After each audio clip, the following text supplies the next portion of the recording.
the fields having been picked clean, the sheaves found evenly and piled at the roadside among sancrofoil as the tooth moon rises. Hails, oh, Satan, oh, oh. You knew I was coming for you, little one, when the kettle jumped into the fire. Towels flapped on the hooks and the dog crept off, groaning to the deepest part of the woods. In the hackles of dry brush, a thin laughter started up. Mother scolded the food, warm and smooth in the pot, and called you to eat. But I spoke in the cold trees. New one, I have come for you, child, hide and lie still.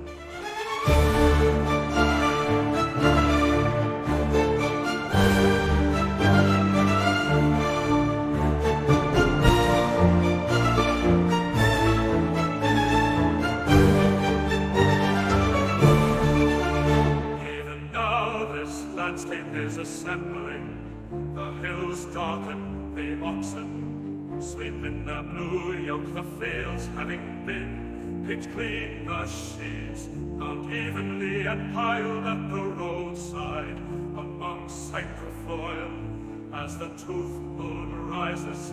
Sleep in their blue yoke, the fields having been picked clean, the sheaves found evenly and piled at the roadside among sancrofoil as the tooth moon rises. Sleep in the blue yoke, the fields having been picked clean, the sheaves found evenly and piled at the roadside among sancrofoil as the tooth moon rises. Hails, oh, Satan, oh, oh. I was coming for you, little one, when the kettle jumped into the fire. Towels flapped on the hooks and the dog crept off, groaning to the deepest part of the woods. In the hackles of dry brush, a thin laughter started up. Mother scolded the food, warm and smooth in the pot, and called you to eat. But I spoke in the cold trees. New one, I have come for you, child, hide and lie still. In the hackles of dry brush, a thin laughter started up. Mother scolded the food, warm and smooth in the pot, and called you to eat. But I spoke in the cold trees. New one, I have come for you, child, hide and lie still.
is hiding from you now, but we're coming very soon. You listen for our howl.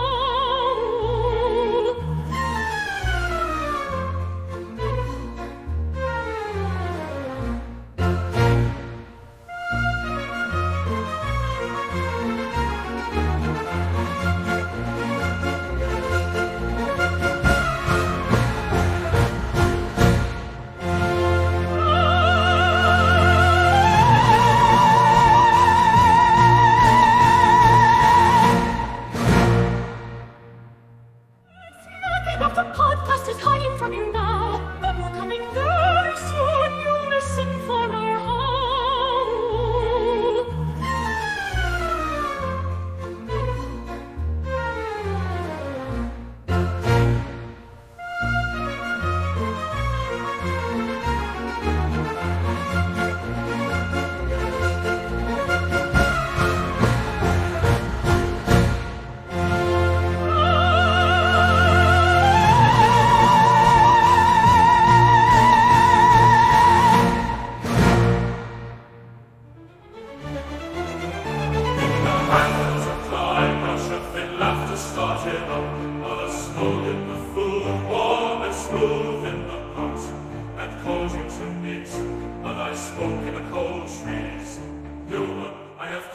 Child, hide and lie still.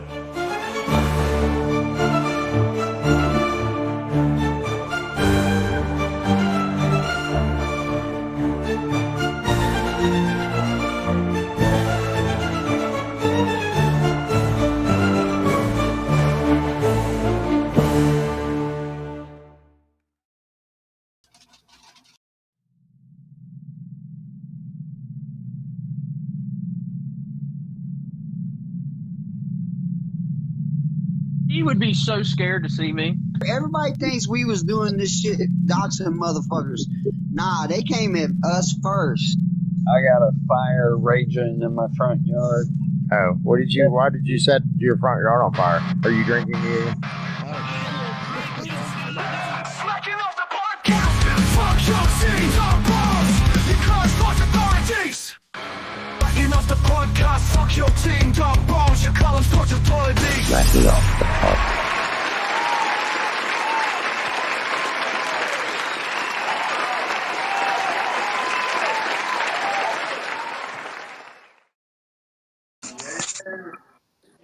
All right.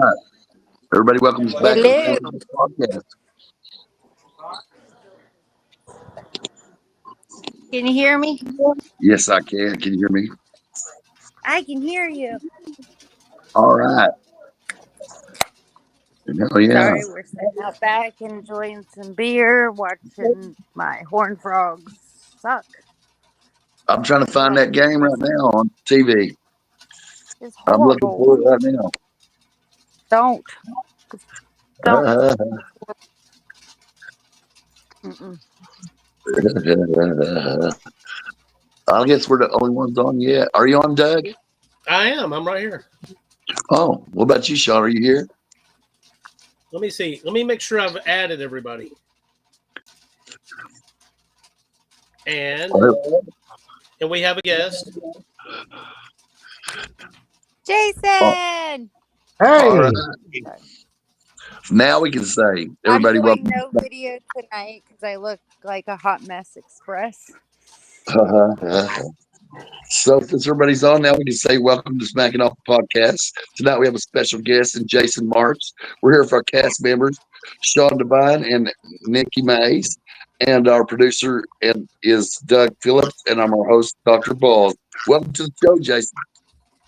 Thank you very much. And the first thing that I told my employers at CBS Sports that I was going on the Smacking Off podcast, a coworker had told me that there was a policy, a company policy when it came to OnlyFans accounts, and I had to be a little bit more specific about what I was talking about. But I'm glad to be on. Thank you very much for inviting me, and yeah, we're going to have a good time tonight. Oh, that's killer. And, one of our main key cast members and contributors, Ed, wasn't able to be on the show, who's a sports writer. So tonight you can be our sports writer. How about that? That works for me. I'm just here. I'll follow. Y'all lead. So, and Sean, how are you doing tonight? Well, from the city bond, he might be muted. So anyway, guys, we've got a lot to talk about tonight. And Doug, you mentioned that we're going to talk about is the U back, right? So I'm really interested in that as a fan of U, longtime fan of University of Miami, and I'd like to see him back. And I don't know if we're looking at smoke and mirrors. I don't know if they can hang him there. Cam Rising is a potential Heisman candidate. Uh, but against Virginia Tech, I didn't really see a team that I thought would win the national championship. Yeah, it looks like smoke and mirrors to me. I mean, I'm just I going don't to know, put that out but there. we've seen that from all of these top teams this season. They've had that one game that they just look like not contenders, and they come back the next week and they're amazing. I don't know. I'll believe it when I see it with Miami, because Miami, it seems to always be the same story. They're really good. At least everybody thinks they are, and then in 1 week it just all goes out the window. Well, they beat Florida, so they have to be amazing. Okay. Now, one of the things that was a bit of a red flag for me is when Miami was driving in the red zone against Virginia Tech. He threw a pick. It could have been a pick six, right there in the red zone. And I don't believe he made a read. I believe he was already locked into that guy. And based on the turnovers I've seen in the game, I'd have to say that Cam, Cam Ward is a excellent player, and he's got a lot of athletic potential, but I don't believe he makes reads. I believe he's in a system where he's locked into at least one guy, and it's allowing the other team safeties to read his eyes. And the only second read for him is to take off running. So he made a bad decision there, and he made several decisions in the middle of the field when it was a field position battle that made me think that he's really not making reads. I think Cam is actually better than I 100% expected. Like, I did not expect Cam to transition to the quarterback he is with Miami. Well, the one thing that I will say about, I understand the cynicism about the U being back, because it almost kind of feels like is Texas back, because we've always been joke in the last decade, but now Texas is back. I would take Cam Ward over Tyler Van Dyke. I think it's consensus in this room. Everybody would agree with that. Yes, he did make mistakes in the Virginia Tech game last year, and I got a lot of flack for it when I basically already crowned him the Heisman winner and got a lot of grief for it, and even apologized to Cam Ward on Twitter because I jinxed him. But I will say this, that he's a good quarterback, and you talk about maybe he eyes receivers and everything like that, but he's a lot more calm and poised in the pocket. And the one thing about Miami, if they're back, they may be back for this season.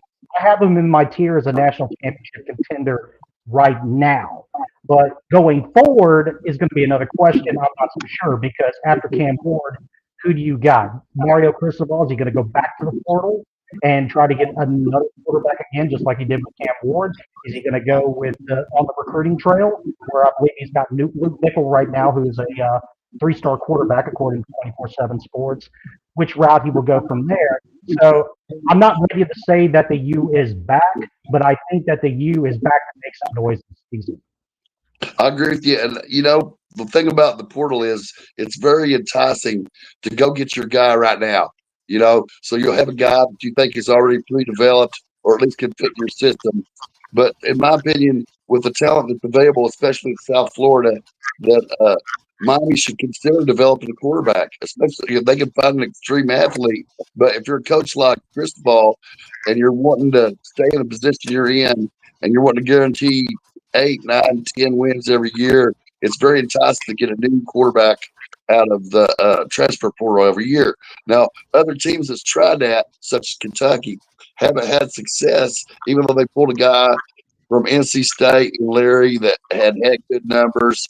Vandegrift on paper looked like he could be good, but in my opinion, if you're going to build a championship program, you're going to have to do like Texas and sign your quarterbacks coming out of high school and then develop them. But I think Miami is using the portal correctly. They're Oh, getting absolutely. what players they need. They couldn't get that top quarterback this year, so they bring in Cam, but they have those guys that's in waiting. So I do think that they're using it the correct way, unlike, say, FSU, Clemson not using it at all. I do think Miami's probably one of the top teams, minus Tennessee and Georgia, that's using the portal absolutely perfect. Now, if you've got guys waiting, as you're saying, and they do have talent, and a guy comes in to push those guys, right? That could move their development up. But let's just say you stay there. This is your second year, and they bring another guy in from the portal. You're saying to yourself, are they ever going to give me a chance? Do I have to transfer out of here? You know, and so it's a real sticky position. But due to the way the transport hurdle is set up, you can go transport to somewhere else. And you can say, get your chance somewhere else.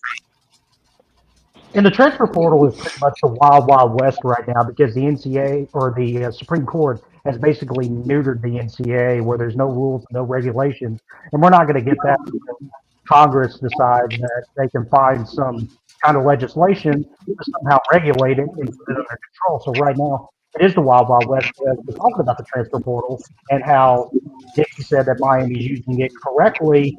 Florida State for a while did, but obviously DJ Uyagale has not worked out. But it's even though that right now it's pretty much like a free for all, there's still a lot of risk involved where you just have some that are using it correctly and some that are not. Now, do you think that it's possible that sooner or later someone's going to take this to court and make it strictly about name, image, and likeness, and not about just straight playing players? Because that's some of the stuff I'm hearing from some of the older sports writers from my region that I talk to, and they're thinking that the boards of regents of schools like in the Big Ten and maybe Marshall and Pitt are considering suing the NCAA so that NIL is actually about NIL and not about straight paying the players. I can see that happening, and that would change the landscape. Well, if I'm a lawyer right now, I hope the answer to that question would be yes, because the billable hours that you're going to get from that are going to be absolutely absurd, and you're probably going to see a lot of court challenges going forward with all of this until there's some kind of structure that falls into place because there's not anyone right now. You saw the NCAA; they tried to lay the hammer to Tennessee, and then the attorney generals of that state and Virginia just basically went to the Supreme Court, and the Supreme Court said, you know what, you've got a point. So the NCAA right now is just like, okay, what else can we do outside of going after Michigan? And now you're looking at it now, and this makes it an incredibly exciting season because not only we are in that wild, wild west, but it's an expanded playoff, and you have more of a chance to get into the playoff. So therefore, there's so much at stake, and there's so many dollars at stake. So on that, Real quick, Bob. Sean, can you hear us? I can hear you. Can you hear me? Yes. yeah. So Yeah, we're Hi, making sure Sean. we seen you had trouble early. Yeah, I prefer the the wild wild west over the thought or suggestion that Congress is going to get involved and put sort of some overarching guardrails on that would be beneficial to some and not beneficial to others. A true capitalist, I respect that. Unless we're going to have a fair playing field a la the NFL with a salary cap and revenue sharing amongst all the teams, then I would say leave it as is. Because even though you might get a player via the portal and via NIL or just straight paying them, as Bob would say, you got to get the right players. And if you don't, you're still not going to win, even though you got these guys. They might not fit your system. They might not be very good, as we saw with DJU. He's just not very good. I was going to say, like FSU?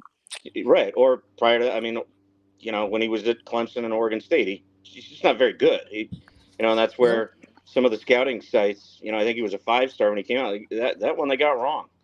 So I'm okay with it. If you go get these players and, they don't turn out, you're still going to be, 5-7, 4-8, 3-9, et cetera, et cetera. So you got to get, you got to match the right guys. And I would agree with Dr. Ball.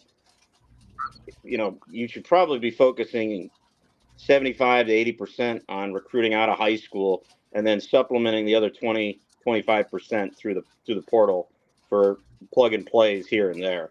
That's just my theory, and that seems to be working. I'd agree with that. And then in the case of Miami, your recruiting ground is so fertile, all right? And if you're a good recruiter, if you're Cristobal and his staff, you have to recruit these guys anyway. If you don't think even if you don't think you're going to get them, because sooner or later you're going to meet them in the handshake line, right? And they might decide then, well, I like this guy and I don't like my situation. Maybe I will go to Miami through the transfer portal. So when I go through the handshake line, if I'm on the staff, right, I'm loving up on them guys. I'm saying, hey, great game, man. I like the way you did this or that. Keep on trucking. And that guy's thinking, well, man, these guys were cool. They were good to me when I came for my visit. And maybe I should consider transferring them under the portal. And so there's a secondary level of recruiting now, right, that I'll ignore, where you have to revisit ground you've already been on and try to keep decent relationships with players on the other team and engage them when you can without tampering. And the real place to do that is on the field, right? If I play an out of conference game, and say theoretically Michigan plays like hell, I don't know. So let's say Notre Dame. Michigan plays Notre Dame, and they're recruiting a lot of the same ground, and they probably fought for all those players against each other, or a lot of them. And then coming up into the tight end, had a great game, and I'm seeing, he's a second string tight end, but he got a few catches. So I'm saying, man, that was a great game. I'm saying you can go to Notre Dame, but you're looking real good, man, and I think you're going to do well in your career. And how you handle that and the tenor of that fight and the tenor of that recruiting is going to allow you to rule in the transfer portal. Yeah, you keep up cordial relations. If they don't pick you out of high school, you stay positive and wish them well, wish them the best of luck, and maybe things change a couple of years down the road. You never know. Yeah, Yeah. like I have a question. Do you think Mario was pulling these guys in because he was coaching for his job? So instead of using, which he is one to use his homegrown players, his guys that he recruits, we've seen that with him. Is this a season that he was like, you know what, I need this Cam Ward. I need these players, even if it's just for this season. I need them to save my job. Was this a year where it was a save his job kind of year already? Yeah, that seems sudden to me. I think so. Yeah. It was getting ugly. I mean, their fans were calling for his head last season multiple times. Boosters weren't happy. So I do feel like if this season was as bad as the last few, or even as close, I think they would have moved on. Which I That's think what they get. I think it's silly because they gave Randy Shannon so many years. Yeah. I know we live But in a that's fast food old. society where you want instant Yeah. results, I but was gonna say that that's program old was school, quite down. right? It needed time to be rebuilt. Well, it He didn't help that didn't have that. Georgia Tech. His game management against Georgia Tech didn't help either last year. You're right. No, that was Yeah. that was Oh, brutal. yeah, that was lovely. All right, guys, hold that thought, and But we'll yeah, be I back do and believe it was. we're going to be talking about the Heisman when we come back.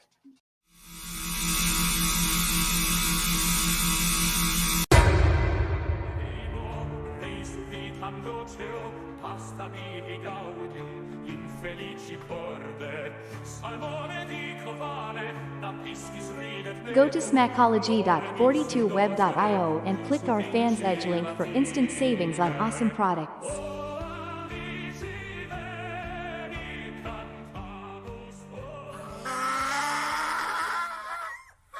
Hey, hey, here comes a donkey ball.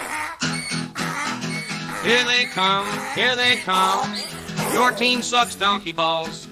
Bouncing, bouncing, bouncing, here they come. Open your mouth and get a big bunch. Suck them, suck them, suck them, suck them, suck them, suck them, suck them. Watch Your Team Sucks Donkey Balls live every Tuesday at 9 p.m. Eastern. Oh, these sneakers rock. Wait, are you sure that you trust this website? It looks messy and totally unsecured. It looks like a scam. But But it's all different if you use ClearVPN, the first effortless VPN solution for a personalized and secure online experience. ClearVPN, the only VPN you need, because it clearly understands you. You're listening to the Smacking Off the podcast. They can announce here. Welcome back to the show, guys. So let's talk about the Heisman watch for this year. Who do you guys got for the Heisman Trophy? Or are we all back? Or just you back? I'm back. We're back. Okay, you're back. I got Graham Mertz. You got Graham Mertz? Oh yeah, for sure. Why do you like Sure. Graham Mertz? Just so don't up Graham Mertz. My top right now actually is Milrow. The names that I've got on here are the top 6 on the betting line. Oh yeah. I don't have Nico. I'm going to kind of do the politics dance right here and pretty much say you can't really go wrong with probably 5 of those. Dylan Gabriel, I think I got to see a little bit more from him before I put him into that mix. But those top 5 right there, you could definitely make an argument for every one of them. I'm going to stick to my guns from my social media post last week. I'm going to go with Cam Ward, even though I understand right now that Jalen Milrow is the front runner because there's still a lot of season to play. And Miami, if they can get past this game against Cal, which I think is probably going to be a very, very, very interesting matchup coming up tomorrow night for ACC After Dark. And I'll be looking at it live. Yeah. That's right. You're going. And hopefully WWE Bad Blood will be over by the time I get to that, so I can get to a good part of that.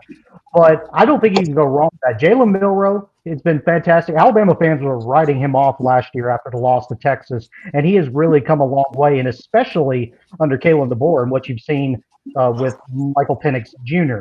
Ashton Genty, it's a great story for Boise State, but unfortunately, maybe things change down the road, but unfortunately for the Boise States of the world, that you don't get a lot of that recognition. Hopefully he gets an invite to New York, but I'm not holding my breath for that. Now I'm rooting for him, but I think his numbers right now are incredible. 13 touchdowns and 1,000 yards rushing, and we're barely into October. It makes me think LaDainian and Tom. Something that we've been talking about here is fighting for these guys at these schools to get the recognition they deserve. Just because they're not Bama or Georgia or Texas, these smaller schools getting the recognition they deserve. Now, historically, if you look at like Randy Moss at Marshall, right? Even though Randy Moss was obviously a dominant player, because he was at Marshall, there was no chance he could win the Heisman. You know, and also that Heisman class was absolutely stacked with Peyton Manning, Charles Woodson. Also, you couldn't really go wrong with either of those 3. And then, of course, Ryan Leaf was there too. But the 30 for 30 on that was fantastic, by the way. Yes, it on was. On that class. Me myself. I think these guys don't get a chance. It sucks. Personally, I think the definition of the award is the most outstanding player in college football, and to me that is simply Travis Hunter. If you're playing both ways, you're playing 130 snaps a game. To me, that if he can do that the whole season, to me that's outstanding. Yeah, Travis Hunter, to me, he looks almost like a lock for it because of just what you're saying. But I think there's a dark horse that isn't apparent right now because nobody's taking this team seriously. But let's just say, theoretically, Missouri wins out, right? If Missouri wins out, you have to talk about Brady Cook. Yeah, well, they're not going to win out. I was going to say they need to get the ball to Luther Burden a lot more if they're going to be able to win out. Oh, yeah. Yeah. I don't even know if they're going to win this weekend. I would put weekend. Luther Burden above him, to be honest with you. I think Luther Burden's incredible. He is incredible. He's going to play on Sundays for sure. I'd throw another kind of sleeper out. It would be, obviously, the numbers got to pick up. But Smith at Ohio State, that wide receiver is dynamic. I mean, the catch he made last week one-handed, I mean, that was incredible. Oh, it was amazing. Now, what about Williams? Oh yeah. What do you think about Williams at Alabama, Doug? Does he have a chance? I mean, he's kind of young, so I mean, I I think don't know he has if the numbers. I think he looks like he's got a chance, but Hmm. like I You said, got I mean, he wouldn't be the first true freshman to win it. I just got to show this. But he's not he's 17. Yeah, he's 17. I Yeah. think that's what's going to We got stand to on do his way. I honestly think that's what will stand in his way. He'll have other. That's not fair. I mean, he's incredible. Yeah, he is I know incredible. that, but we also have to go in how many that didn't win it because of their being freshmen or sophomores for so many years, and then we finally got it. But still, this class is actually insane. Like, we've got guys putting up some big numbers. I If I had to be a make my great. choice between him and Hunter, it's going to be Hunter. But I love William, and he's on my top 5 for a reason. But I don't see him taking it. I think if Colorado goes 9, if they can go 9-3, I think that Travis Hunter gets the shot. Here's why I say that. Because we all know, you've all made great points about the Heisman Trophy. It should go to the best player in college football. But here's the reality. It's a beauty contest.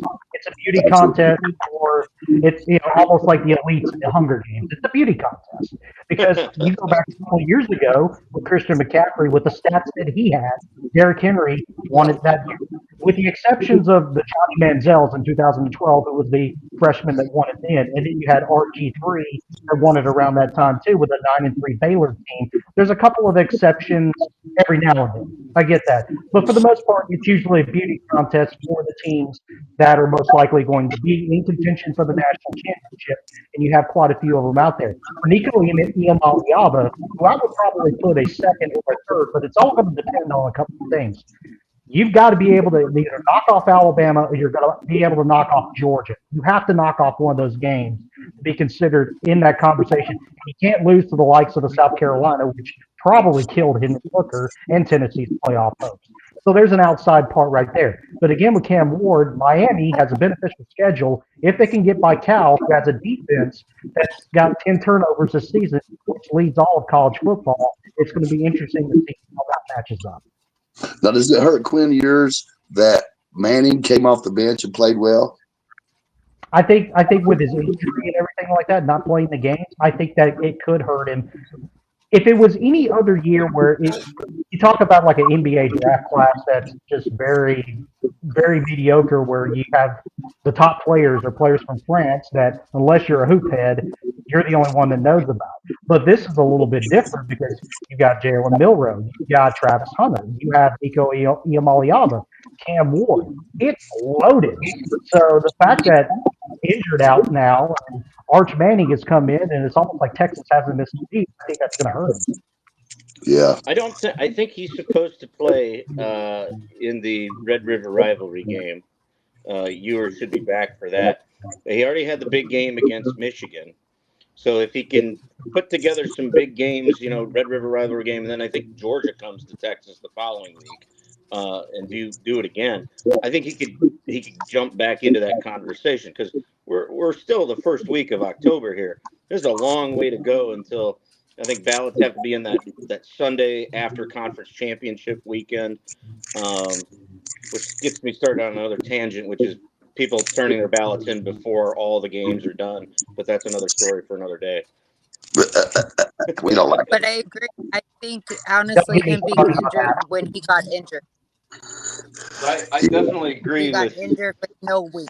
I definitely agree with Jason that the year that you're in it makes a difference, because some years you go, man, this is a loaded class. Other years you go, yeah, who's gonna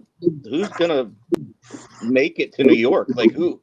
We don't really know anybody here, Because you've had a couple of years where you've only had like 3 invites. You've had 3 players that were invited to New York, which you could have made an argument maybe one more should have gotten an invite, but unfortunately that you got 3. But I would be very, very shocked if there's not at least 4 invites to New York for this Heisman ceremony this season. Because again, you look at all the talent, and again, going back to the transfer portal, we for the detesters of the purists in college football, and there are plenty of them, and I respect their opinion.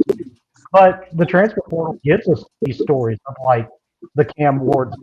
Now, do you consider Travis Hunter in that category? The fact that he went from Jackson State to Colorado with I'll leave that up for the but the transfer portal has brought up stories not just like that for the Heisman conversation, but even for the NFL. Like you go back a couple of years ago, Jahmyr Gibbs.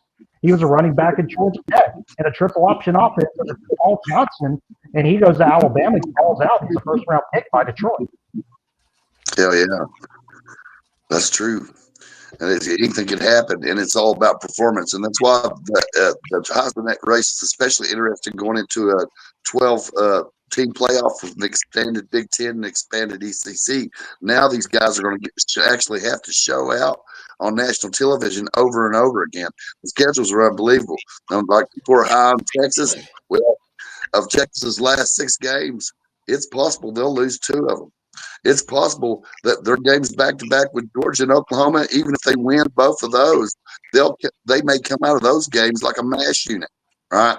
By the time they get to Kentucky, who though Kentucky is unlikely to beat them, they are very likely to smash them in the mouth and have just as much depth on the front 7 as any team in the nation. So by the time they get to Texas A&M, they may be a mash unit.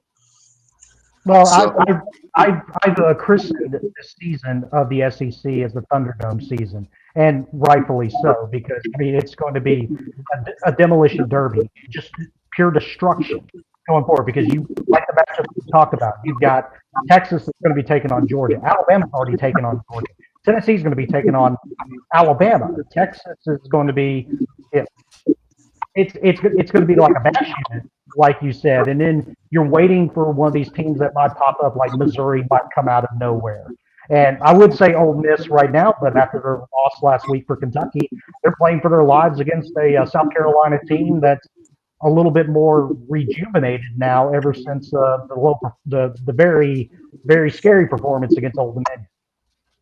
And that's the beauty of it, is now the season is exposed where teams really are. We know that Ole Miss is dynamic on offense, right? But we also know a team that has a front 7 in the top 10 in the country can beat up Ole Miss. So that limits the amount of teams that we know that they can beat. Like we know that Alabama front 7 is good enough to beat Ole Miss. We know that Georgia's front 7 is good enough to beat Ole Miss. We know that Texas' front 7 is good enough to beat Ole Miss. And even if they don't meet, if those teams meet later on in the SEC championship, you feel like Ole Miss has been exposed. And what you're finding out, for example, in the Tennessee-Oklahoma game, you found out that Oklahoma's quarterbacks weren't ready for prime time in terms of being able to hold on to the football and making good decisions, even though the defense at Oklahoma has improved drastically, right? And it's actually outstanding, in my opinion, compared to past anyway. We found out that Tennessee isn't everything that they think they are, right? Even though they went into Norman and won the game, if Oklahoma could have held on to the football, they most likely would have beat Tennessee. And so now teams are getting exposed with these tough schedules. Say, well, I don't know if these guys, they might get in the CFP, but I don't know if they can win it. So it's narrowing down every week all the teams that you believe can actually win it. Well, the one thing about Tennessee, talking about Tennessee's offense, it's getting a lot of the press right now and a lot of the coverage because of Nico Iamaleava. That defense is really, really good, led by James Pierce. And they were able to suffocate Oklahoma, which they had to go to a lot more mobile quarterback in Williams Jr., and his first name just totally erased from my mind at the moment. If somebody wants to fill me in on that, by all means. But Tennessee's defense is not getting – I don't think that they're getting a lot of credit. I think that they actually deserve. It's a damn good unit in that Tennessee defense. Now, they're going to get tested in a couple of weeks when they take on Alabama and that offense. But right now, they prove to be a very, very solid unit right now. Their edge rushers and their outside linebackers are particularly outstanding, which surprised me. And the front, the middle, solid. Hold that thought, and we're going to take a break. And when we come back, we're going to look at some of these games. And we're bringing on Bruce Martinez when we come back. You can help this podcast by using our affiliate links to buy awesome products. All hail our affiliates: Fiverr, eBay, Halley, AI, Pinpaws, CBD for Life, A Premium Auto Parts, and Fans Edge. Go to smackology.42web.io and use our affiliate links to buy from these great companies.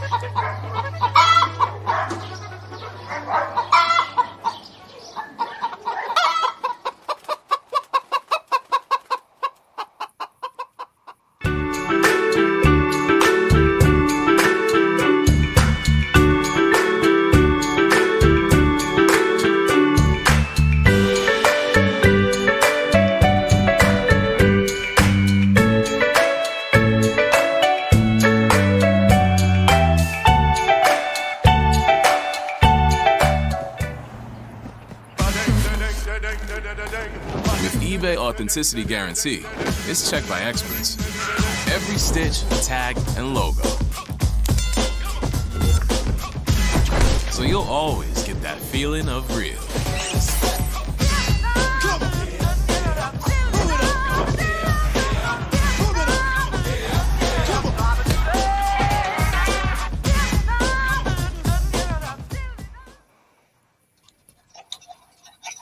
All right, guys, welcome back. Now we have All right, so another I guest. went the through some Dog- games up. I went through some games up here that these are not the main games. Auburn, Georgia typically would be, but Auburn just sucks something fierce. So Yeah, someone we asked got today to we got to mention them.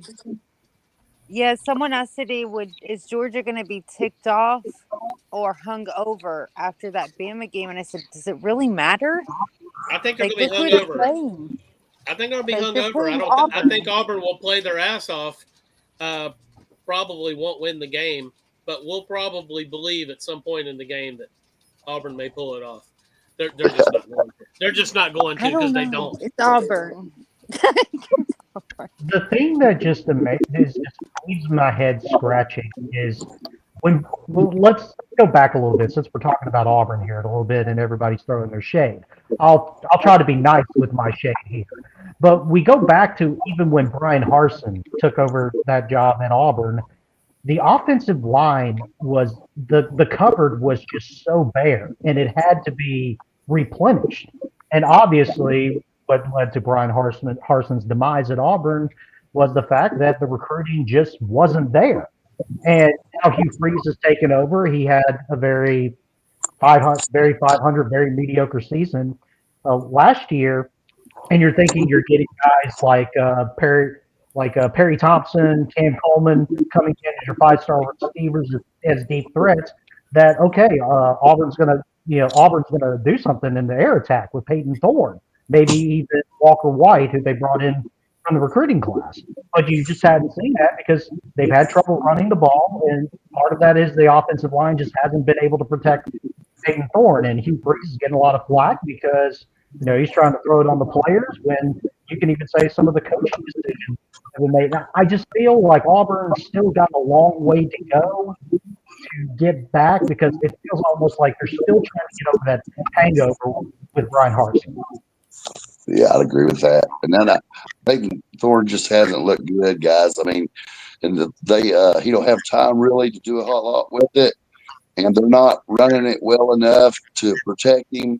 And the play calling isn't deceptive, and that's one of the problems with Hugh Freeze. Hugh Freeze, basically, when he came into Ole Miss years ago, it was basically gimmick offense at the time. Even though a lot of other teams are doing similar stuff right now, it's basically a gimmick, and everybody's onto it, right? So he's not really using any deception through the running game, not just play action, but moving the quarterback around, maybe rolling him out, stuff like that, one side of the field so that he could have easier reads.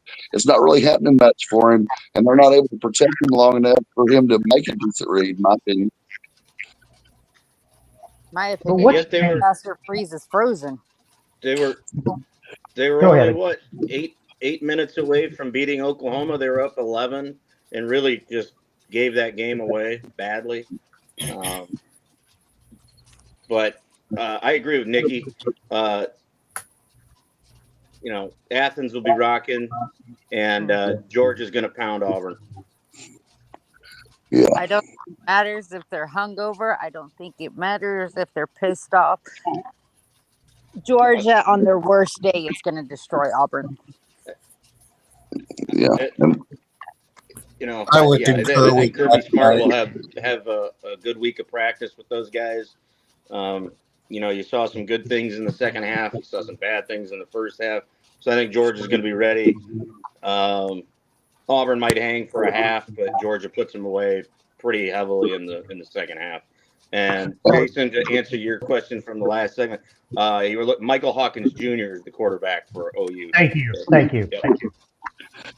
And now you look at it now, one loss doesn't run you out of playoffs. So if you are a good coach, and a lot of people feel Kirby Smart is, these are all teaching points for you, right? To get people ready, to figure out where you're really at, figure out what your holes are, play towards your strengths, know a little bit more about the other teams. So this loss for Georgia might have been a good thing. And I think even a two-loss SEC team is going to be in the playoff. The other thing Georgia doesn't have to worry about is Peyton Thorne is walking out of the locker room, not Jalen Milroe. So, and that's a huge disparity in talent right there.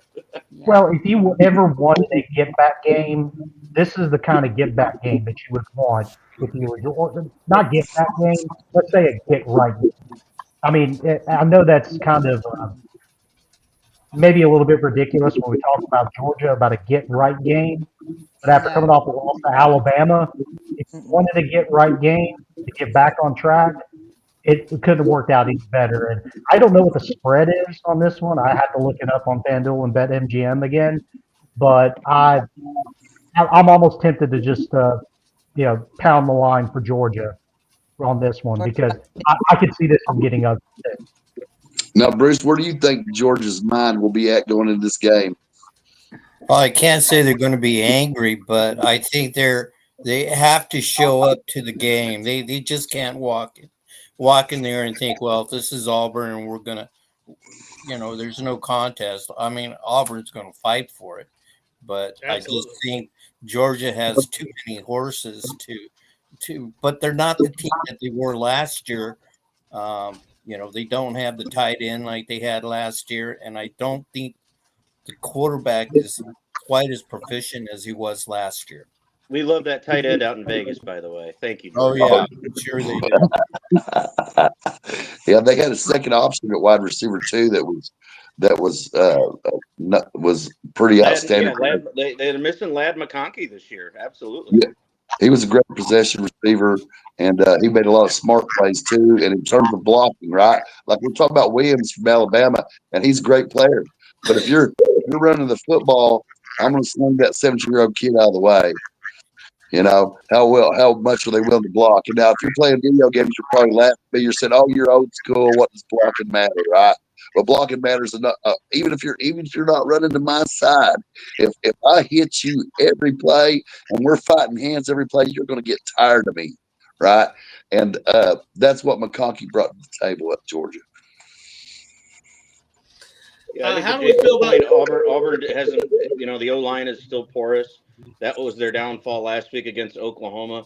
Georgia's got a very similarly good defensive line. That's going to cause that Auburn offensive line problems and, make Peyton Thorne make bad decisions. And that could be the game right there, and the line, to answer that question, currently sits at Georgia by 22. So I'm hitting that line. I'm hitting that line. Oh, yeah. Yeah, betting is legal in Tennessee, so I'm hitting that line. Now, one game I don't see on your list, Doug, that I think is very interesting is Michigan and Washington. Okay, so hold up. This ain't my list. Oh, this is just the afterthought games. Oh, the afterthought games. I got you, because that's a rematch of the Natty, and both of those teams have new coaches and they come from a great tradition. I'm really excited to see what's going to happen between Washington and Michigan. Yep. Nikki, what can you tell us about UCF in Florida? They suck. Both of them. No, I'm just kidding. So this is the Suck Bowl? Yeah. Come on, Definitely Nikki. the Sun Quit Bowl this beating up on weekend. him. Okay, I Nikki, I can't got help it. It's been ugly, guys. Come on. You have watched them. It's been hard. Like I can't even support. I mean, it's like watching TCU tonight, and I just want to throw something at the TV. No, I think it's going to be a good game. I love you, It's Nikki. hard to say that. I Nikki, let me know, ask. but it's hard to say. But I think it's going to be a decent. I mean, you know, when you watch those games where both teams really suck, they turn out to be really good games. I think this is one of them that Florida's going to win. Now, Just because Nikki, they're pissed. let me ask you this: how shocked were you? Were you as shocked as me when you saw the line for UCF in Colorado and it's UCF as a 14-point favorite? Yes, but I honestly, I picked UCF only by like 3 just because they were in the bounce house. That's a mean stadium to play in. But I even said on the show, like, UCF's not shit. So I don't honestly have an issue seeing them lose. They're not losing in the This is a swamp must-win to game for Florida. Florida on their We hate schedule. them. Yeah, Like, Florida they really backed needs out. this one. This is an This intriguing is like a matchup. revenge game for us. They backed out after 2004. We beat them by 72 points. They wouldn't play us the next season. They paid $100,000 not to play us. And this is the first time we've been played since then.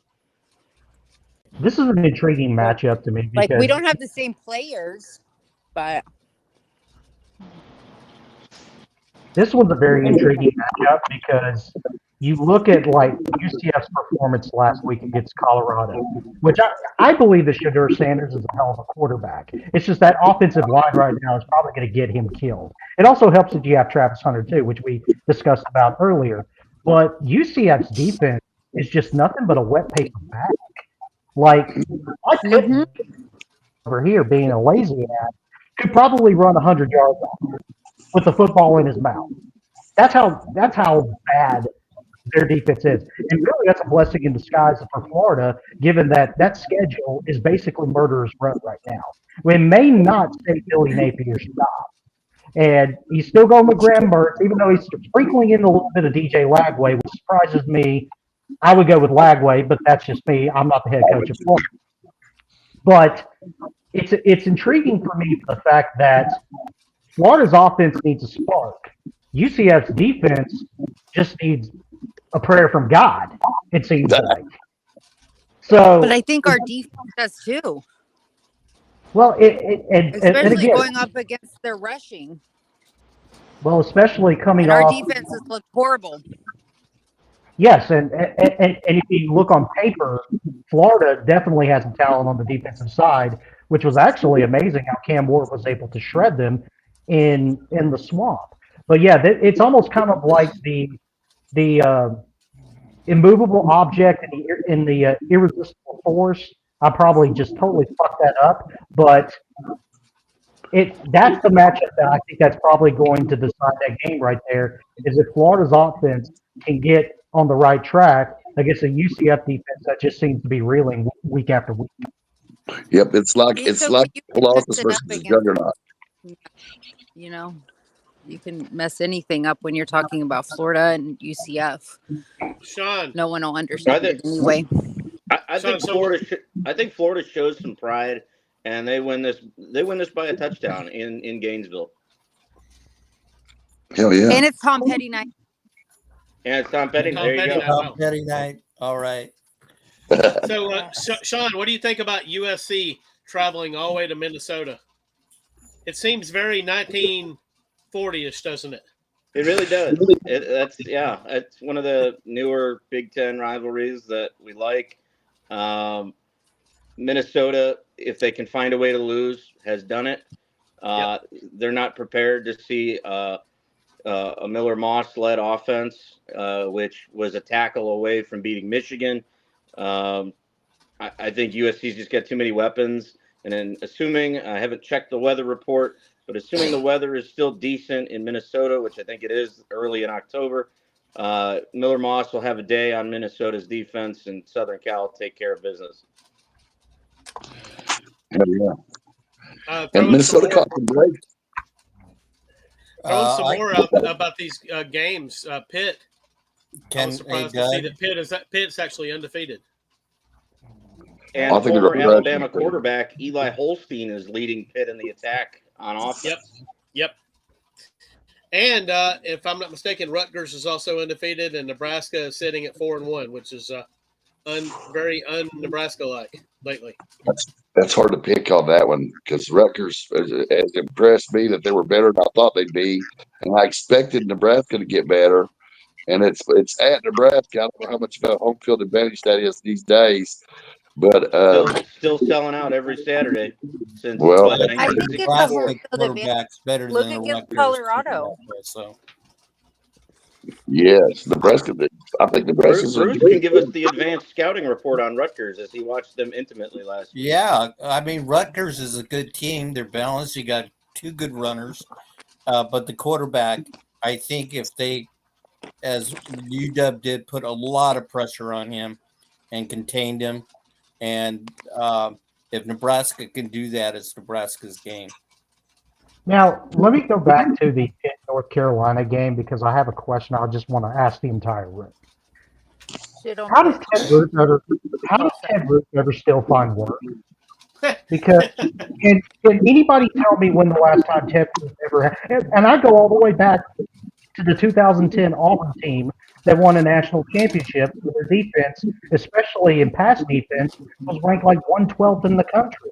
And I'm still sitting here to this day, and ever since then, I'm wondering how the hell is this guy continuing to find work when he has defenses that are just basically, again, I'll use the term, wet paper bags. So this is going to be controversial, dude, but he's blowing the head coach wherever he's at. That's how he's keeping to work. Okay, I now regret asking that question. Thank you very much. But North Carolina was. Welcome to Smacking Off OnlyFans. Well, But there's a new speed limit in the state of North Carolina, thanks to James Madison, and it's 70 miles per hour on all the roads. So I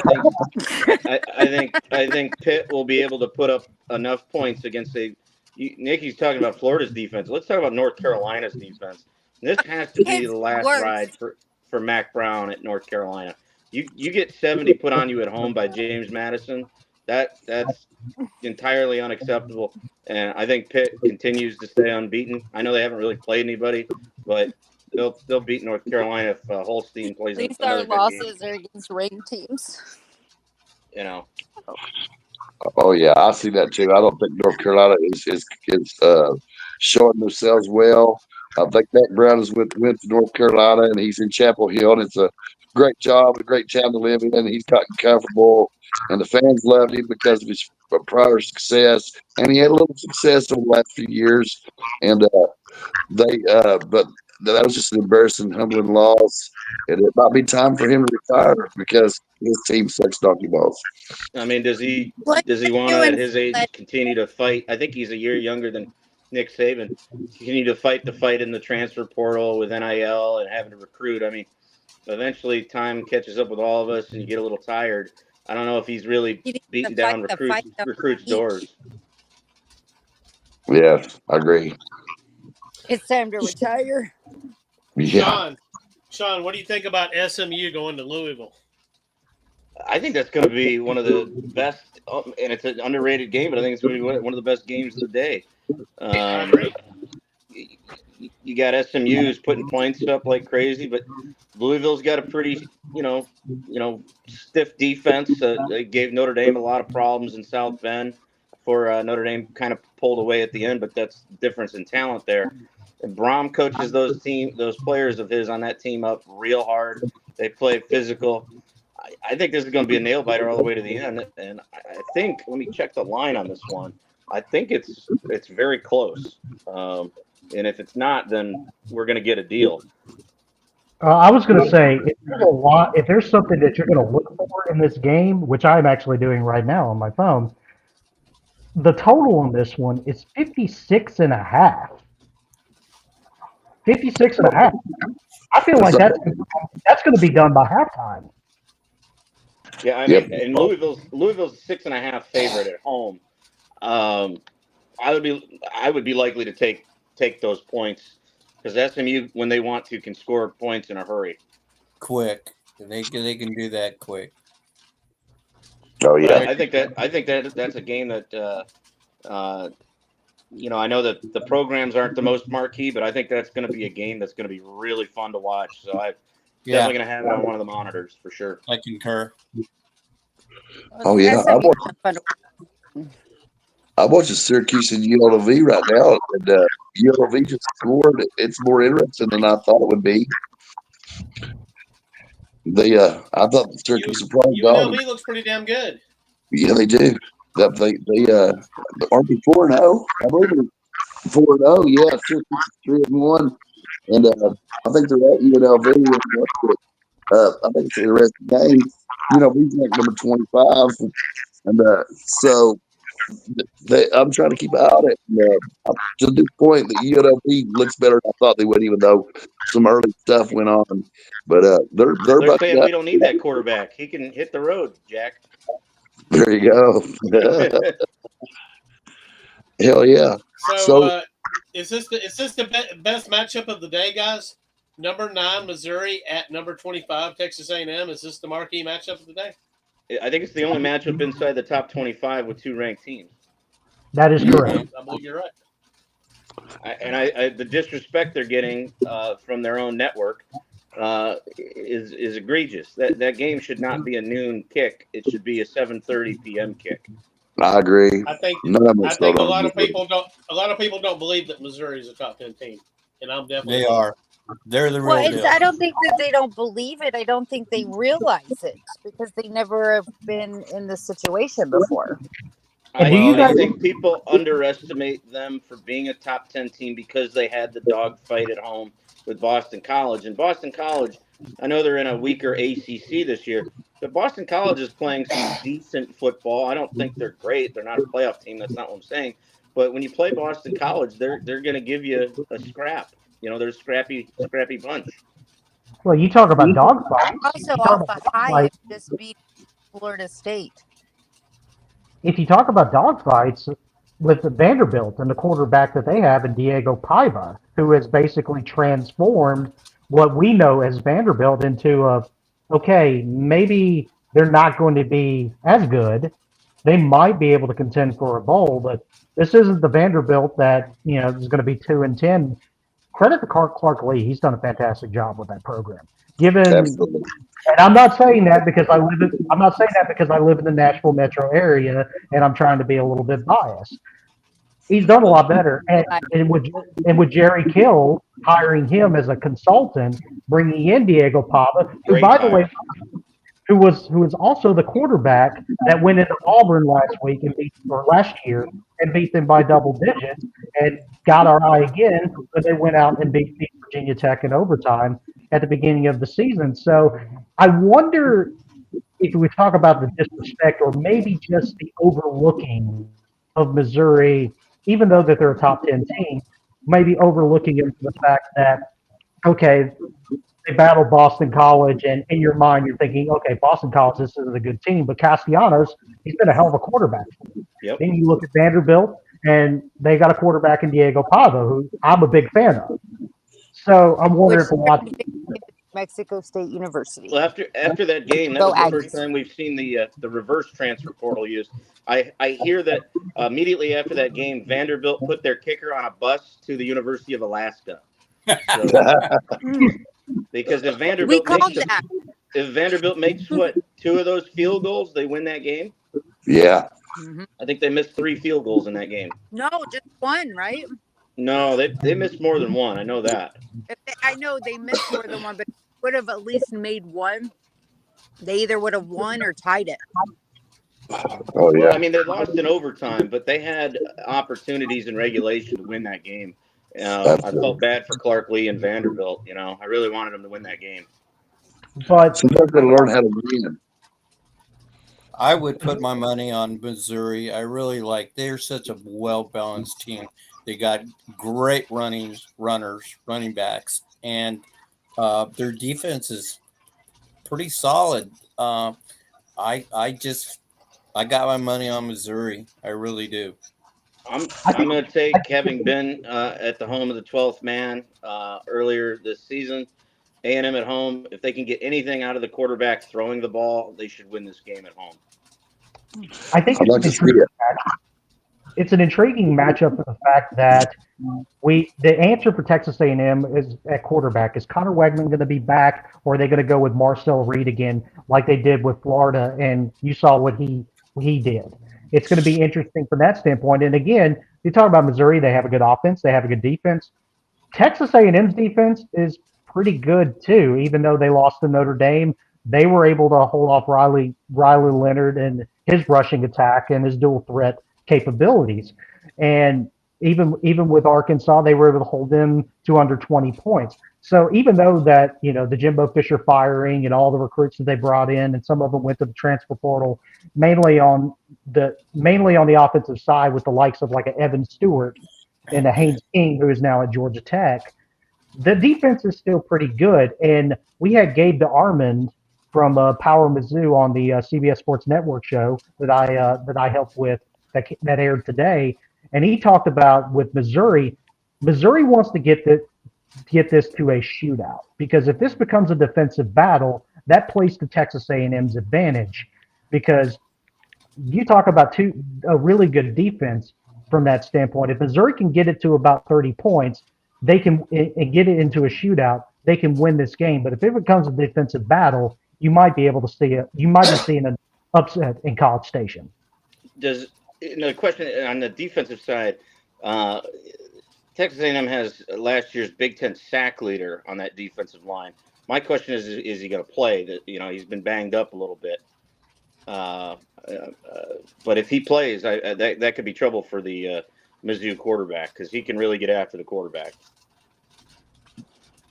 Yeah, I agree with that. And Texas A&M has an opportunity to redeem the season, and if they can stay above water until they play Texas, which is going to be a historic rematchup, right? That Texas A&M also has a chance to get into the playoffs, even though it's slim. But they do have a chance, and that they have to beat Missouri to get started on that, because anything more than 2 losses, it's going to be hard to get into CFP, even though Chris Doring on the SEC Network is a bit of an optimist. Thought that Kentucky might get in at 9-3, but I think he's an optimist. But I think 10-2, if you're in the SEC, is going to get you in the playoffs. But the road to get there, guys, is tough. I mean, it's a hell ride. Thunderdome 2024, baby. Absolutely, and that's why I'm so excited about this season. There's so many angles to it. As either a fan, whether you're a commentator, a fan, or if you're involved in it, you're looking at it and you're saying, "Wow, there's all these opportunities that are ahead of you," but you got to seize them. When the opportunities come up, you got to seize them, because tomorrow isn't going to get any better. Well, guys, I think we could get past this game really quick. Iowa at Ohio State. Go Iowa. You're going for Iowa? Why not? Shut them down. Shut them You're up. doing that for Mac. You're doing that for Mac Truck, aren't you? I am doing it for Mac. Okay. She's Yeah, not here tonight, so we have to cheer for her team. Now, the talent disparity there, though, unfortunately, is pretty wide. It's a chasm. Even though Iowa is well coached, especially on defense, obviously we know that they haven't scored a whole lot of points. The talent chasm is pretty wide. And in my opinion, Ohio State has the offensive firepower to just blow through Iowa. Iowa's only chance is to control the football, which they're going to try to do. And if you can control the football, especially against younger quarterbacks, you can cause them to make mistakes. You can cause them to rush when they get in the game. They're on the sideline. They're tired of watching the game. They come in. And to me, Iowa's only chance is to get a lead early and to get Ohio State nervous without how nervous they're going to get. Let me throw another interesting nugget in here. It's not a prediction of the outcome, but here's an interesting nugget. This is Cade McNamara's second career game against Ohio State. The last time he played Ohio State was when he was at Michigan. He went 13 for 19, 159 pass yards, no touchdowns, and a pick. but they still won 42-27. Now, I'm not going to say that that's going to happen, and Iowa's offense has improved, but then again, it was pretty bad under Brian Ferentz. But yeah, I think that the talent is the talent level is just way too high for Ohio State. And when you have a once in a generation freshman wide receiver with Jeremiah Smith, who basically made circus catches against Michigan State last week, that just made your eyes pop. And with the and even with Will Howard as the quarterback coming in from Kansas State, where you looked at him and you're like, okay, he's good. He's not great, but he's able to manage, and he has the horses and skill position players to be able to pull it off. I have Ohio State as as a national championship contender. I still want to see a little bit more, and I think with Iowa's defense and as good as it is, it's going to be an interesting litmus test of how this season's going to play out as they make their march to the playoff. How many times will Ohio State be realistically challenged during the Big Ten schedule? Is what's interesting to me. It's obvious that Michigan fell off some. Oregon is good, but I don't think they're world beating. USC is good, but I don't think they're world beating. I think the Ohio State thinks it's a pretty easy path to a good seed in CFP, and really Iowa can throw a monkey wrench in those whole plans in place too.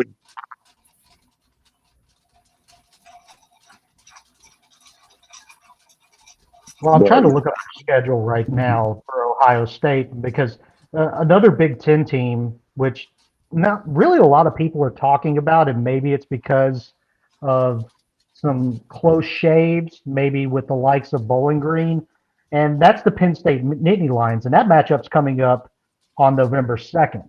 That could be a very, very intriguing one because Penn State, with their defense led by Abdul Carter, to see how they be able to slow down this high-powered offense Ohio State, because it's been talked about in my circles where it's almost kind of like a Ryan Day, you have to win. You have to come up with something this season. I know that sounds crazy right off the bat talking about that, but you think about it, with the talent Ohio State has, No, it would be you're absolutely right. You're right. I mean, he's got to do something. Well, he's been given all the resources to do this, and it's just not happening.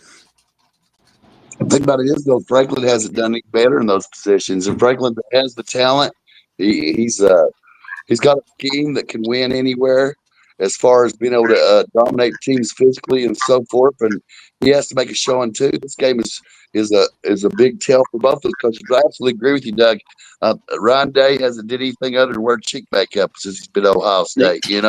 The only concern that I have for this game with Ohio State hosting Iowa is that they're not looking ahead towards the big matchup next week, which will see the Buckeyes travel to Autzen Stadium to take on Oregon, who likely should be unbeaten after beating Michigan State tonight. So as long as Ohio State isn't thinking ahead about that trip out to Oregon, they should handle Iowa with no problem, because as we saw, as vaunted as the Hawkeye defense is, they gave that game away against Iowa State in the end. So with the obviously Ohio State has more talent than Iowa State. So as long as the Buckeyes stay focused, I expect them to win this game by at least 10 points, maybe 14. Well, I hope they're looking ahead. Bruce, you got any thoughts on this one? Yeah, Ohio State is too much of a powerhouse. They have two great wide receivers. I don't see them slipping up as much as Iowa's always pulls some really great defensive games against Ohio State. I just really see the power to be Ohio State. That's all. Plain and simple. Yeah, I'm not seeing any Kirk Ferentz devil magic coming out of this one.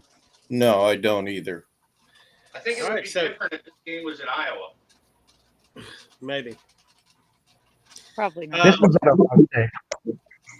So we've got the once top 10 Ole Miss Rebels traveling to South Carolina, which is an interesting game because South Carolina has looked pretty damn good, even in their loss to LSU, which they probably should have won. What do you guys think? Oh yeah, and South Carolina's defensive line and their edge rushers are, they're not getting enough press, guys. Those guys are brutal, and they get off the ball quick. And if you've got a quarterback that wants to hold football or wants to be pretty, he's going to be on his back. And I think that it's a very good opportunity for South Carolina to get themselves back in the picture by beating Ole Miss. An Ole Miss team that's probably doubting itself against playing against a perennial doormat like Kentucky, even though Kentucky's been better lately in general. As far as SEC pride and tradition goes, if you're a top 5, top 10 team, you expect to beat Kentucky at home, right? So they're probably questioning each other. There's probably bullshit going on in the locker room. And South Carolina has to take advantage of that confusion if they want to go anywhere this year. Can I throw a hot take out? Do it. I've never believed in Jackson Dart. I just never believed it. I think that he's a good quarterback, but I don't think that he's a great quarterback. And I think there was a lot of hype going into the season. And don't get me wrong, I love Lane Kiffin. I love Ole Miss Rebels, and Lane Kiffin is a great content machine. But the talk about them being maybe a playoff team or maybe in the conversation of the national championship, I kind of had to maybe not so much, because let me just throw this out here to you guys. We have Jackson Dart and then the rest of the SEC quarterbacks. Would you take Jackson Dart over Jalen Milroe? Probably not. No. Would you take him over? Would you take him over Nico Maliava? Probably not. Would you take him over Quinn Ewers or Arch Manning? Probably not. So it might lead him, maybe Brady Cook could be an equivalent, maybe. Connor Wegman could be the equivalent from that standpoint.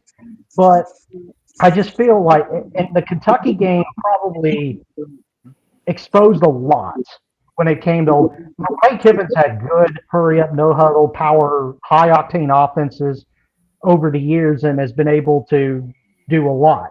But you go to those big games against the Alabamas and the Georgias and stuff like that, and they get steamrolled.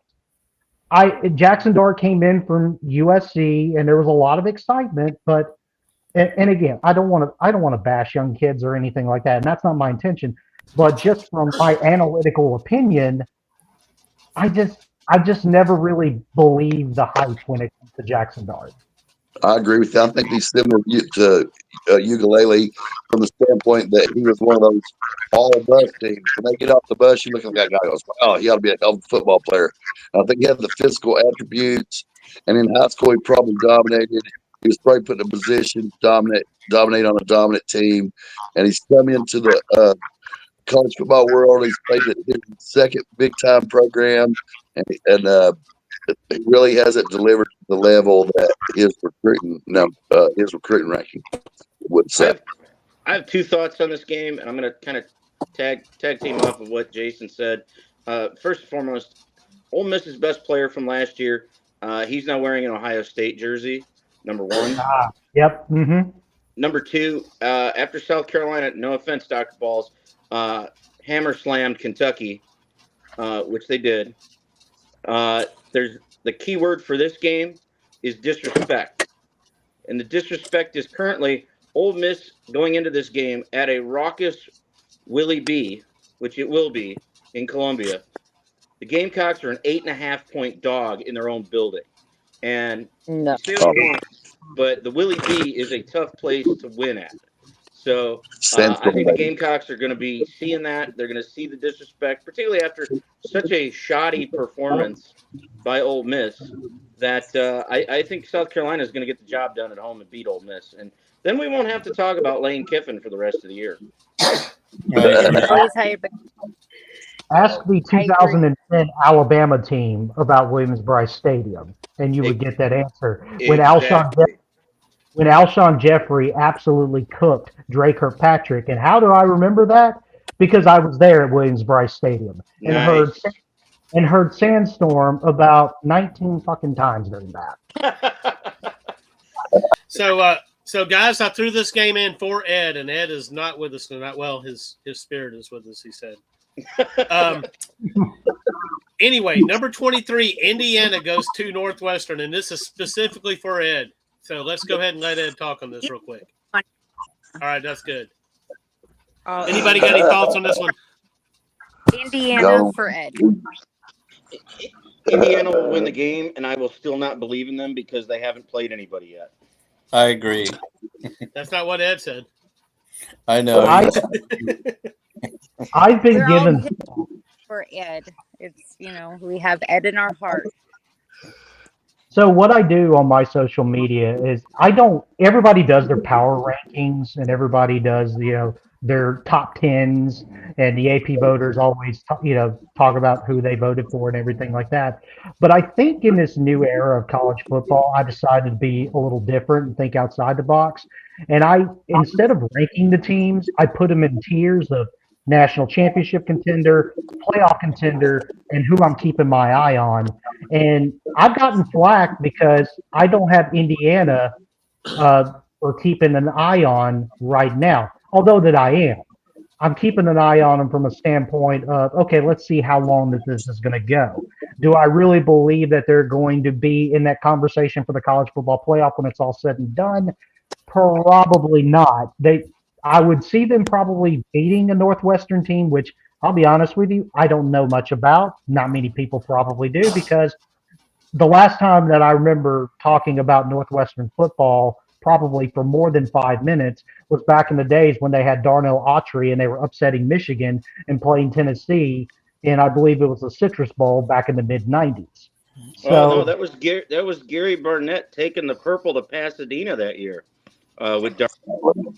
Yes, you're right. They did. They did take them. They did take them to Pasadena that one year. I know that they played Bowl one year. It was around that era is the last time I talked about Northwestern football. Probably more than I'm talking about it right now. Bruce, you have any thoughts on this one? Yeah, we beat Northwestern pretty handily, 25 to, I think it was 25-3 or something like that, or 5.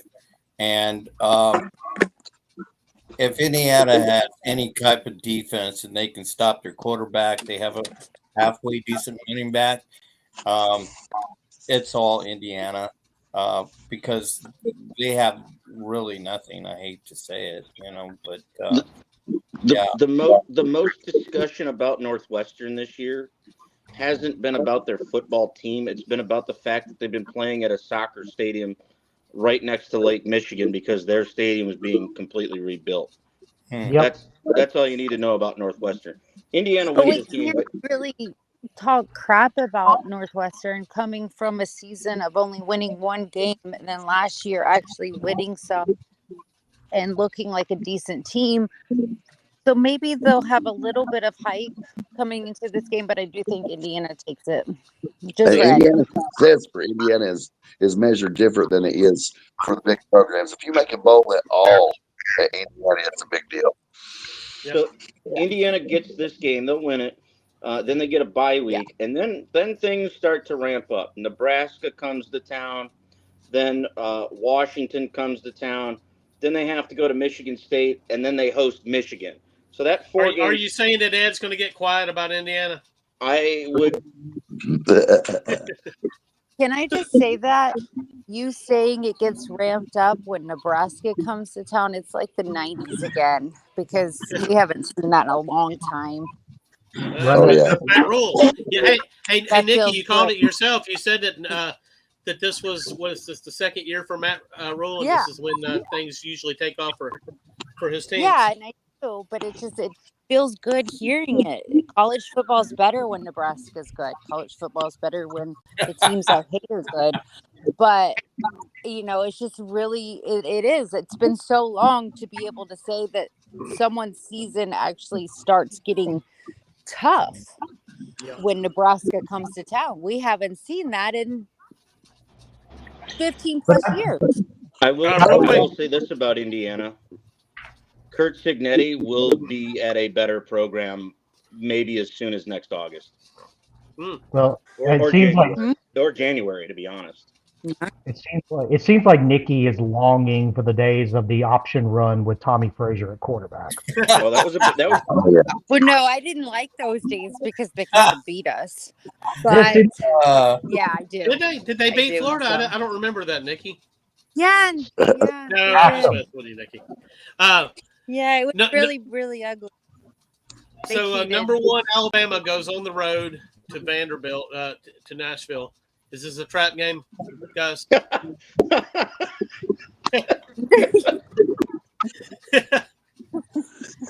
Sorry, it's unlikely. fair. I don't It's think unlikely. Vanderbilt's beat Alabama since the 60s. 84. 80, Damn. really? 84. Well, Ray it ain't going to Perkins. happen in 2024. So on to the next. yeah, There's a chance, Bama big. guys. I think we have a consensus Vandy here. is the new New Mexico State University, so there's that chance. You know, No, maybe no chance. no chance at all. No. No chance. I think Jalen Milroe continues his Heisman campaign. Put me down for 5 total touchdowns for Jalen Milroe. unless Guys, somebody this takes like they do in college football 25 and Diego Paiva puts up some kind of video game numbers, they may have a chance, but just with this defense that Alabama has, I don't think that's going to happen. So, guys, this next game, number 15 Clemson goes to Florida State. This would have been a big game a few years ago, a couple of years ago, maybe. Until you broke Florida State, Doug. Something broke Florida State. It wasn't me. It was definitely Doug. It's Doug's fault. Doug's got the voodoo doll. He's got the pins. Blame everything on Doug. Thank you. And it's just pathetic, the lack of cohesion that the players of Florida State have shown on the field, the lack of discipline, right? I mean, a lot of the losing can be blamed on ukulele, right? Not being good. But really, overall, they're undisciplined, bad penalties, players not in the right position at the right time. They're slow getting on and off the field to change personnel groups, even on special teams. It just it's like it seemed like a team that's in it, like that, and it's about personal pride. If I know that we got more talent than you and we line up, I'm going to try to kill myself to win that game, and I'm just not seeing it out of those guys. No, I think this is the battle of the misuse of the transfer portal. One One doesn't is not use it, and the other one uses it way too much. and one uses it too much. I'm interested to see how Brock Glenn does in this game. If he's able to put a spark into the offense, because now DJ Uyunglele is out. Easy for me to say, is out now with the finger injury that he sustained in an embarrassing loss to SMU, which we talked about SMU earlier in the high-powered offense. But I do lean more towards Clemson because it seems like after that Georgia game, that punch in the mouth that they took in Atlanta, it seems like Cade Klubnik and that offense has woken up a little bit, and it's really, really shown the last couple of games.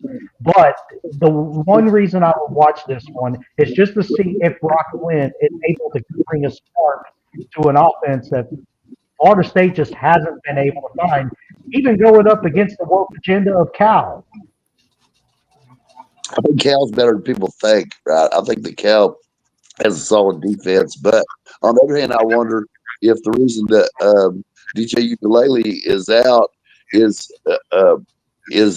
polite. In other words, they're saying his fingers hurt, so he can't play. But that may be a polite way of having shook up the roster and putting a different player on the field. I think he's scared. I personally, I think this game, what we talk about Florida State and Mike Norvell, it's like a guy at a craps table, throwing dice, and he threw dice last year in the transfer portal, and it came up great. They went unbeaten in the regular season. Unfortunately, they lost their quarterback, and then everybody else decided to leave or go to the draft, and we saw the destruction that Georgia put on him in the bowl game. And he tried that formula again this year in the portal. But the problem with that is there's no, inherent culture in that program And so, if those guys don't buy in, and to Dr. Balls' point, they don't look like they're buying in. They look like they're out for me and not we. You get them an embarrassing loss in Ireland to Georgia Tech, where that program has culture. They're not as probably talented, but they're buying in. Same with the SMU loss, and they probably should have lost to Cal, but that was Cal's second trip to the East Coast in 3 weeks. Cal kind of ran out of gas there.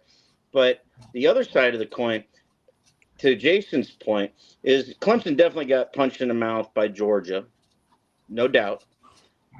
And we kind of on this program have made fun of Dabo and his failure to use the portal. But the one thing you can say, even though they're less talented, is all those guys in Clemson's locker room buy into Dabo's system, and the culture there is strong. So they will play their tails off for Dabo Sweeney and the Clemson Tigers. So I don't think this game will be close. I think Klubnik has a day. Phil Maffa, their tailback, who's very underrated nationally. I've got to see him in person. He runs with aggression and fury and low pads. Give me the Tigers big over Florida State in this one. I agree. I agree. Any other thoughts on this one? Not for me. Okay, so we got number 4 Tennessee going to play the Razorbacks of Arkansas. Thoughts? I think Tennessee's going to crush them utterly. I think that Arkansas is, all the glow is worn off, from the program. Even though I love the head coach there, I thought he was a great guy, and I was really rooting for him. I think the steam has run out, and Tennessee is having a year where they put defense together along with their high-powered offense. The only concerns I have for Tennessee is if Arkansas is able to give them a couple 3-and-outs, right? Is that sometimes Tennessee doesn't possess the ball long enough in situations where they should be possessed it, and they is all the worry about Tennessee in this game. They'll score too quick. I wanted to root for. I'm rooting for Sam Pittman. I wanted him to be successful at Arkansas, and we thought that we were starting to see that a little bit in the Oklahoma State game, where they jumped out in front, and eventually lost in overtime.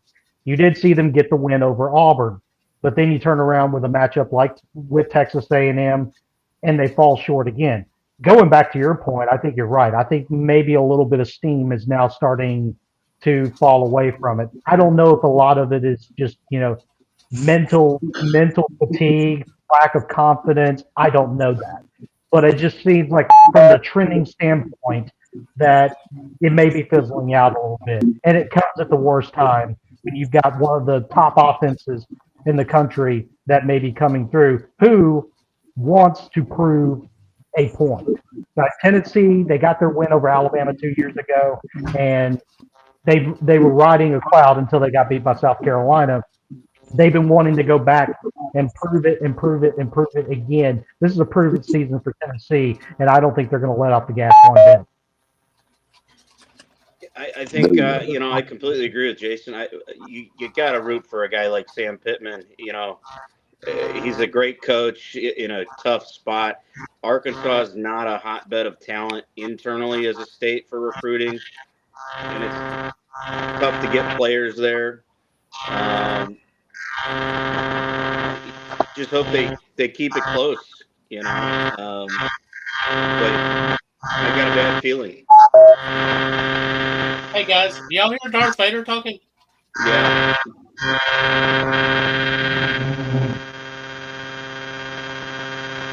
I'm muted. Okay.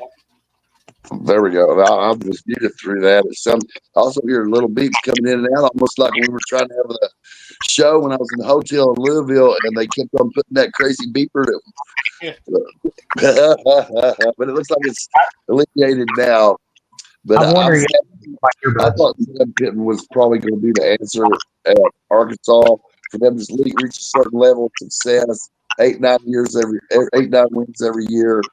I'm not sure about it now because, to your point, now Texas is being recruited even more aggressively than it ever has been, and Arkansas I think there needs to be expectation management with the Arkansas fan base. I mean, But they're never um, ruled. they seem to think that they're going to be a national title or college football playoff contender, and really they're 8 wins or 9 wins should be the kind of the expectation at that program. Yeah, that's phenomenal over there at this point. Yeah. I mean, if they go to a bowl game, they should be happy. I'm sorry. Like, I know there's a ton of money there in the Fayetteville area, Bentonville area, but for whatever reason, people just, particularly players, just don't want to go to Arkansas.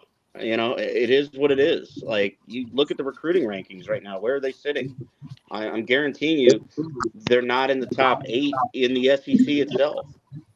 And now the structure of things with the portal and NIL is used to you could build a team to peak every 3 or 4 years, even if you didn't recruit well overall. You could build a team over 3 or 4 years and put a 10-win team on the field. And now because of the fluidity of it, it's hard for you to build up a roster like that. You want me to throw? Arkansas is sitting 28th nationally, but in their own conference, they made the choice to join the SEC back in 1992. But if you look at the SEC, they're sitting currently 8th, and you can't win that conference when you're the 8th best recruiting class. I mean that's just not a recipe for success. You want me to throw a conspiracy theory out here? I'll throw a conspiracy theory out here. I'll ask you guys a question first. You want to talk about management expectations, which I think that there needs to be a lot more realism in college football, because I think there's a lot of money being spent for coaches to sit home, like Brian Harson's getting millions of dollars to just sit home and do petty tweets every time that Jimbo and Jimbo too. You're right. So I'll start it with this question: who is the offensive coordinator right now at Arkansas? Bobby Petrino. So maybe the management of expectations, because they're longing for the era of 2012 when Bobby Petrino had been in the top 10 before, he got into the motorcycle accident with the girl from the athletic department in the volleyball shorts, to quote Chris Vernon. Well, I think that was good quote.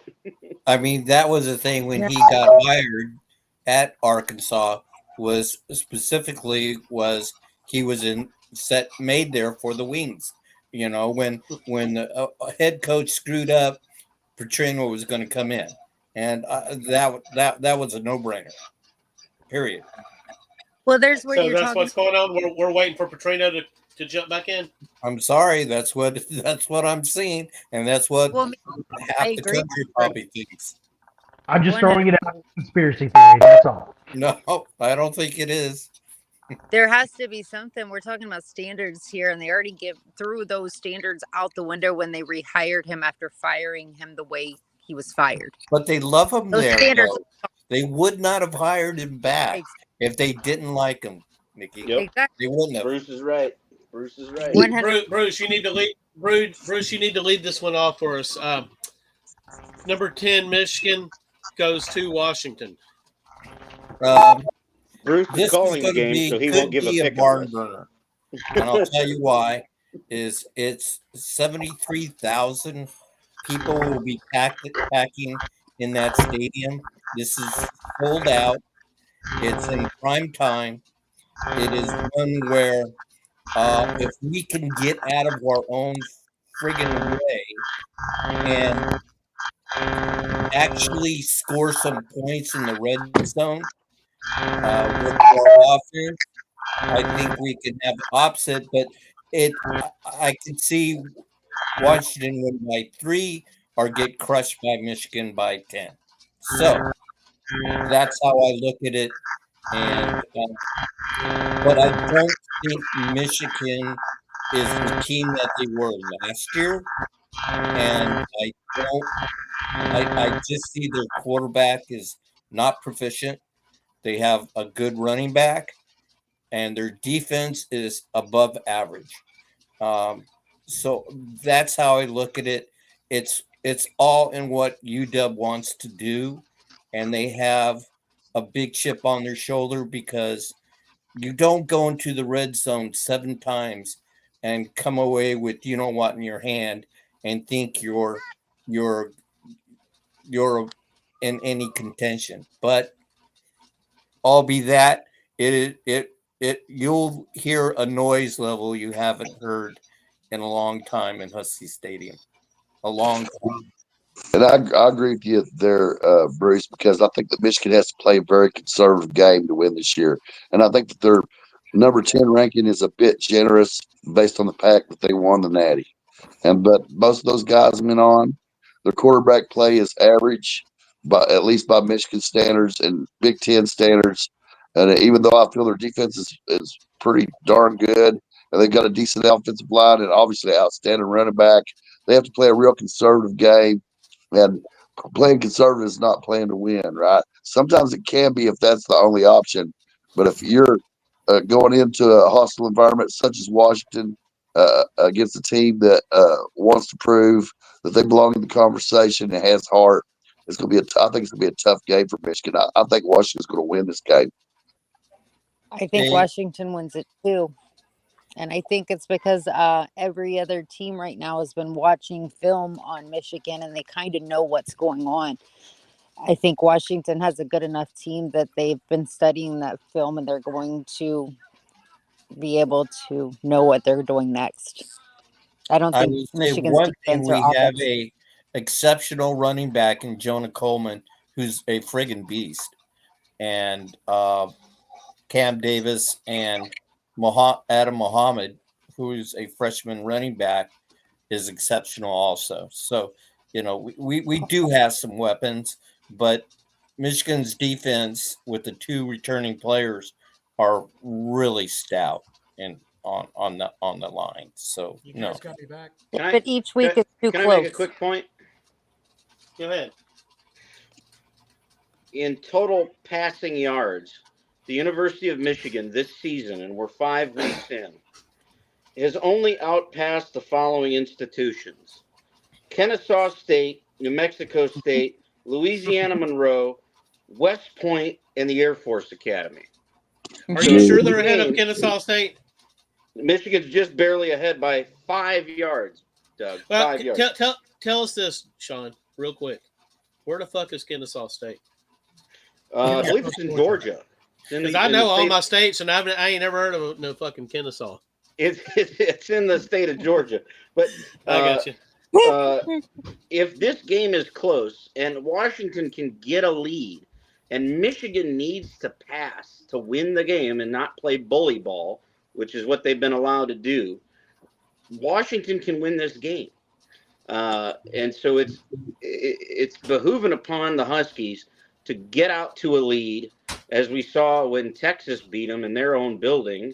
Get a lead, make Michigan have to throw the football. Make them have to throw the football, because right now they can't do it. They cannot do it. They can't play from behind at all. Say about that. They can't play from behind at all. No. But I think these teams has figured them out. If you notice, hey, Jason, I like to hear what you have to say. You guys got me. My earbuds died, so I had to go and get the cans. If you guys can hear me. Yeah, we got you. Yeah. Okay. Michigan's defense, I'm a true believer in. I believe that they can keep any game competitive, like we just seen with USC. We even saw even with Minnesota, the defense can keep competitive. Even though Minnesota made a quick, they made a comeback and tried to make it close. But this defense is still pretty good. Now, the offense is a whole other story if they can ever get Alex Orji to pass for more than 60 yards, which was the amount of yards he got in the win against Michigan. So they've had to really rely on running the ball, which they probably will still be able to against this Washington team.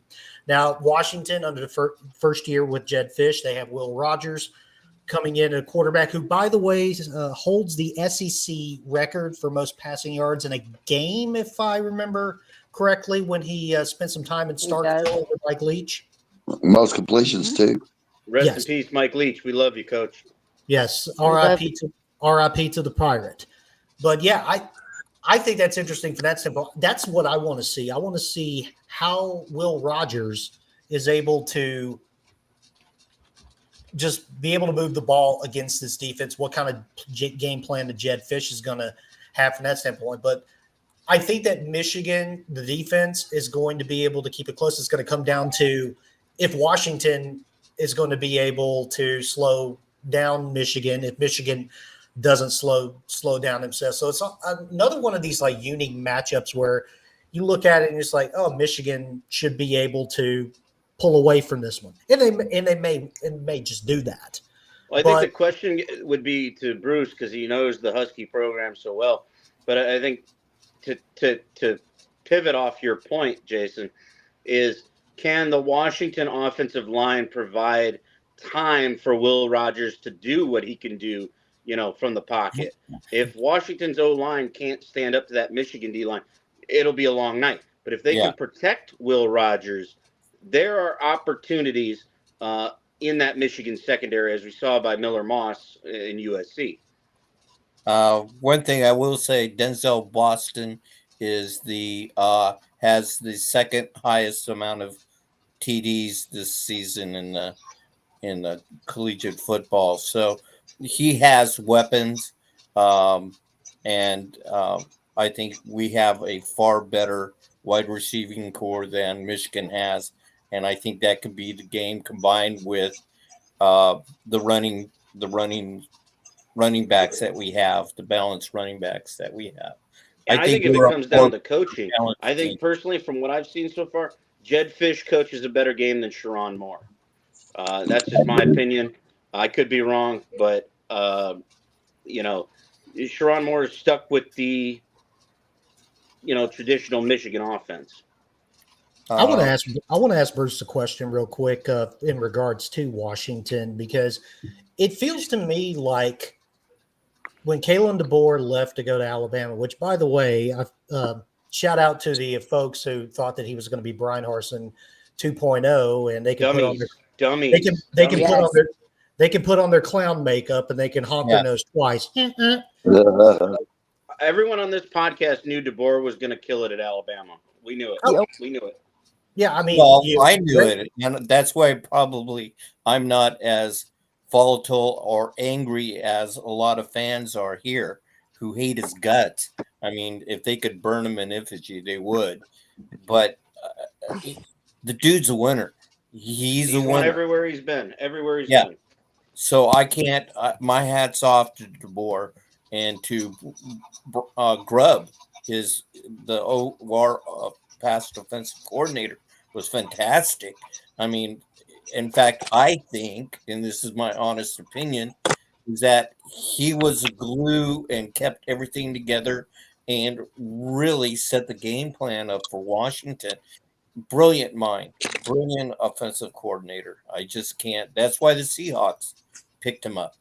Now, Bruce, getting to my question is, when he left to go to Alabama, how much of the cupboard remained bare with Washington? We were decimated. We were just decimated. It really hurt us badly. Remember, we've had a steal from Arizona. We've gone to the transfer portal and brought people in. Remember, we replaced 54 scholarship athletes. And to be where we're at right now, I'm somewhat stunned, but we're an awfully undisciplined team. When we lose, let's to help our listeners out. It wasn't just DeBoer leaving and a bunch of dudes leaving the transport. You guys had a lot of dudes go to the NFL on that team. A lot of dudes from the team that, I mean, Roma Dunze was a first-round pick.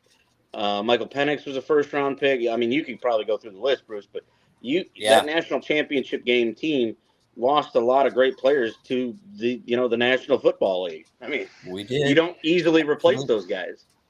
Absolutely. But I think what Fish has done, and the kids have bought into it, if they can remain and not do the stupid penalties that we've gotten in against Washington State, and last week when a freshman jumps off and gets a what do you call it when you go on the field and you get a 15-yard penalty right in front of the official, which allows Rutgers to go on down and score a touchdown. You can't do that stupid shit. You just can't. And that's all I could say. If we can get out of our own way, I think we're a real good matchup with Michigan. And I think, albeit it's going to be close, but I think we can eke it out if we do the right things. That's And it. Bruce, would you say that so far it's very early in the Fish tenure, but you are happy with Fish? You think in I am. future I years am. success will come? And for me, I go back to 1991 when I fell in love with the Washington team when they played Cal down in Berkeley that year, and I jumped on the bandwagon and has remained on it. And I think Fish has a good mind. We have two exceptional defensive and offensive coordinators, and Pete Carroll's son, and Belichick's son on defense.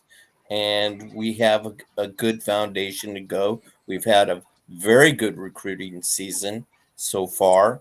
And I know Recruitment. it's getting late for Doug, so I apologize, Doug, but I got to ask Bruce this question. Bruce, real quick, so far, Washington in the Big Ten, are you thumbs up, thumbs down? Thumbs down, and the reason is travel.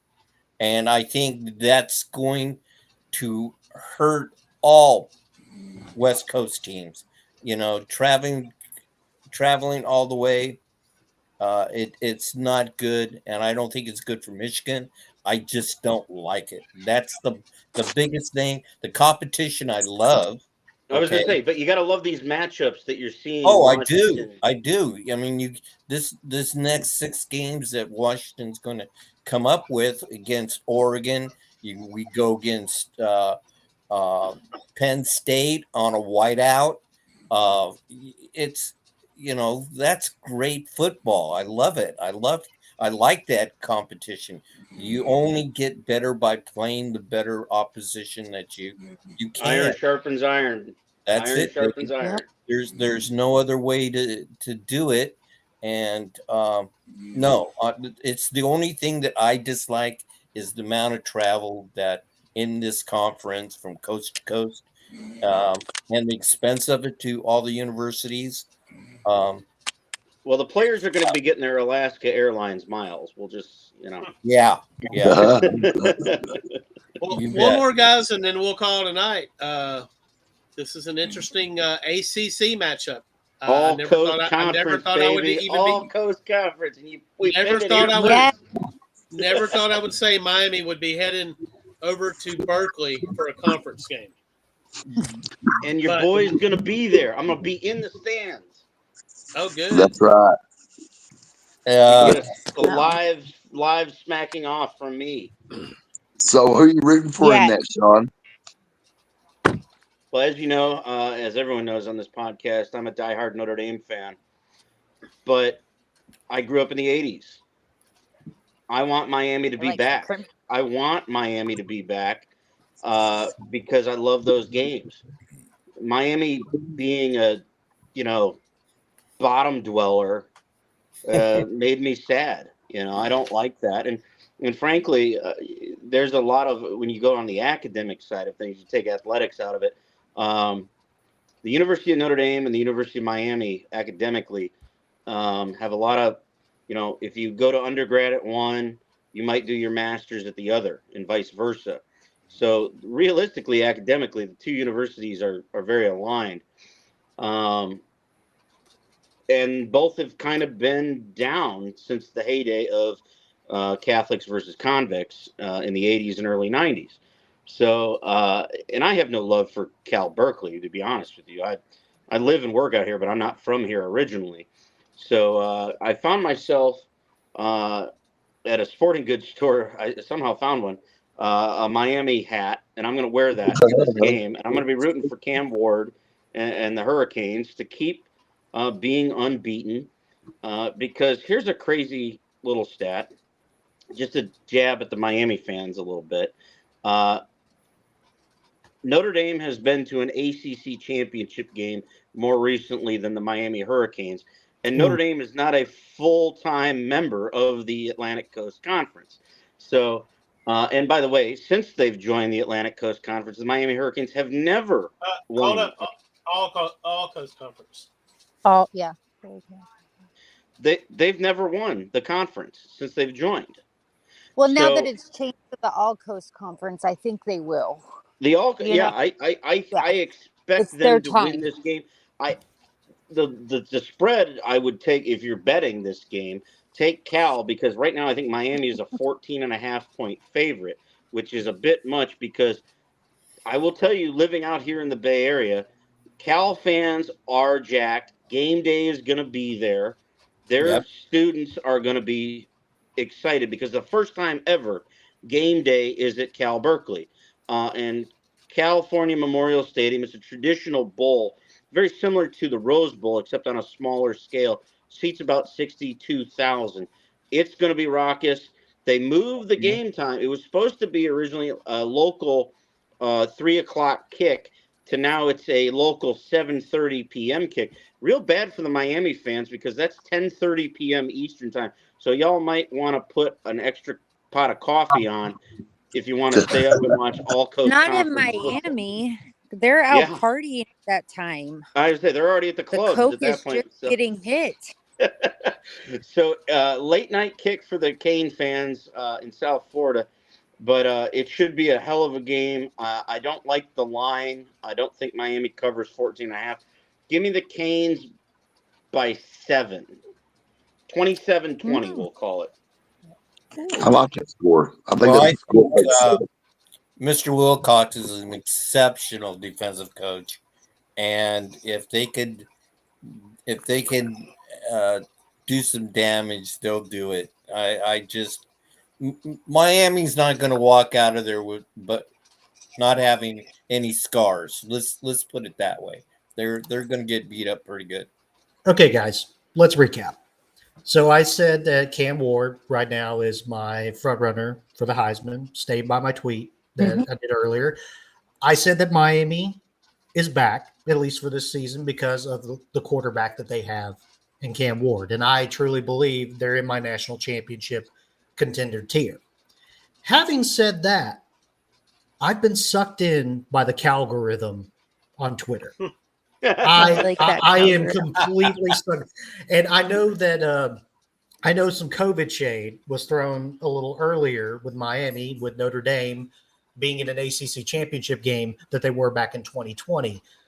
I think this is a very intriguing matchup because, like Bruce said earlier, Justin Wilcox defensively absolutely exceptional. And a fact I brought up earlier, Cal right now leads the FBS with 10 turnovers. Best in all of FBS right now. And Berkeley is just the vibe there, if you're a visiting team, is just weird. I go back to years ago. It happens. It's just weird. You wouldn't think they could get up for a college game, but surprisingly, because the West Coast gets a bad rap, they will be up and ready to go for this game. Trust me. And just think of the Muncie eras. You know, when Tedford was there. And do you know who the guest picker is for game day? The only correct decision. That's Marshawn Lynch. Marshawn Beast Mode Lynch. Yes. He better ride the damn golf cart when he makes that pick. Oh, he will. He's got to ride the F-bomb. He could stop dropping the F-bomb. That McAfee show. Well, guys, I have not picked on a game tonight. But I agree with Jason's point that the difference, though, in this game, and the reason I have Miami by 7 is it's going to be tight the whole way, but somehow, some way, at the end, Cam Ward, because he's so special, figures out a way to make a play and that's how the Canes get the job done. But to Bruce's point, they will come out of there with a lot of bumps and bruises and scratches and scrapes. This will not be an easy test for the Canes. Yeah, No I think doubt. opposite. Let me jump out because I haven't picked on a game all night, and I'm going to go ahead and pick on this one. Cal in the upset. Cal upsets Miami. I'm I not think mad. No, Miami's that's not gonna true. destroy. You picked a game earlier. What did I pick? You took Bama by 50 over Vanderbilt. Oh, I forgot about Well, that. yeah. Sean. Well, that was a Did gimme, we all? Sean. That was a I'm gimme. just kidding, Doug. I'm just kidding. I think that this will be Miami's biggest hurdle before maybe an ACC championship matchup with Clemson if everything projects the way that it's going to It's go. a trap game. It really is. It's a trap game for Miami. I haven't looked at Miami's schedule intimately, but I will tell you this: if they get Georgia Tech again, that won't be easy either, because Georgia Tech has an offensive line. And the one thing I noticed when I watched Miami last week, Virginia Tech, Miami's defensive line gives up chunk plays like just about every down. Like if you need to get 7 to 10 yards on the ground, you'll get it against Miami's defensive line is not very good. They're not good at getting at the quarterback, and they're not good at stopping the run. So if I'm Cal, that's something I key on. We're going to try to run the ball down Miami's throat to keep Cam Ward off the field, and 2, to wear them down. Long flight out from Miami to the Bay Area. I could definitely see Cal, pulling the upset for sure. On paper, Miami is the more talented team, but again, Cal is one of these, ferociously scrappy teams that are often underrated. I mean, people didn't give them a chance when they went into Auburn earlier in September, and they walked out of Auburn with a W. And Auburn, technically, on paper, is probably the more talented team. Oh, absolutely. So If Cal- one other thing, Complete Sean, all of is you that guys. I'm going Miami by 14. Nikki, you're taking Miami by 14? I'm taking Miami by 14. I don't Wow. think that Gal's defense is going to be able to hold up to yeah. Miami's offense. I'm not worried about Miami's defense. I'm not actually even worried about Cal's offense. That Miami offense will put up the points that is needed. We have seen it all season. They had a fluke against Virginia Tech. I squashed that, and they come in here pissed off because of that game, even though they won, but they didn't have the best playing ability in that game. They come in here and they win by 14. Nikki is not a believer in the woke agenda, folks. I'd be a little concerned about Miami's defense because they were at home last week. They have an extra day to prepare because they played that game on a Friday night. And Virginia Tech was able to kind of move the ball at will on that defense. But USF could move that ball on will against Alabama, and Alabama turned around and said, you know what, watch this against Georgia. Every team this season has had that one game already that's put some type of pressure on them, or they were looking ahead. They weren't playing their best ball. I do believe that was Miami against Virginia Tech, which has been their kryptonite for quite a few years. Now, they have a defense that I think is very cohesive. I can't really think of any players that I know for sure are going to play on Sunday, but as a unit, I've been impressed with Cal's defense, and Miami can't afford to turn the ball over the way they did against Virginia Tech. But if they don't turn the ball over, Miami can win it. But I also believe that Cal's defense is good enough to turn over Miami. So I think this game's going to be way more interesting and a lot of great entertainment. I'm ready to watch it. Woke versus Coke, baby. Oh, I love the shirt. Love it. Very nice. And also, Very nice. you also got to think where Cam Ward came from. Wazoo. He's ready. And I will tell you this. I will tell you this ready. about Cam Ward.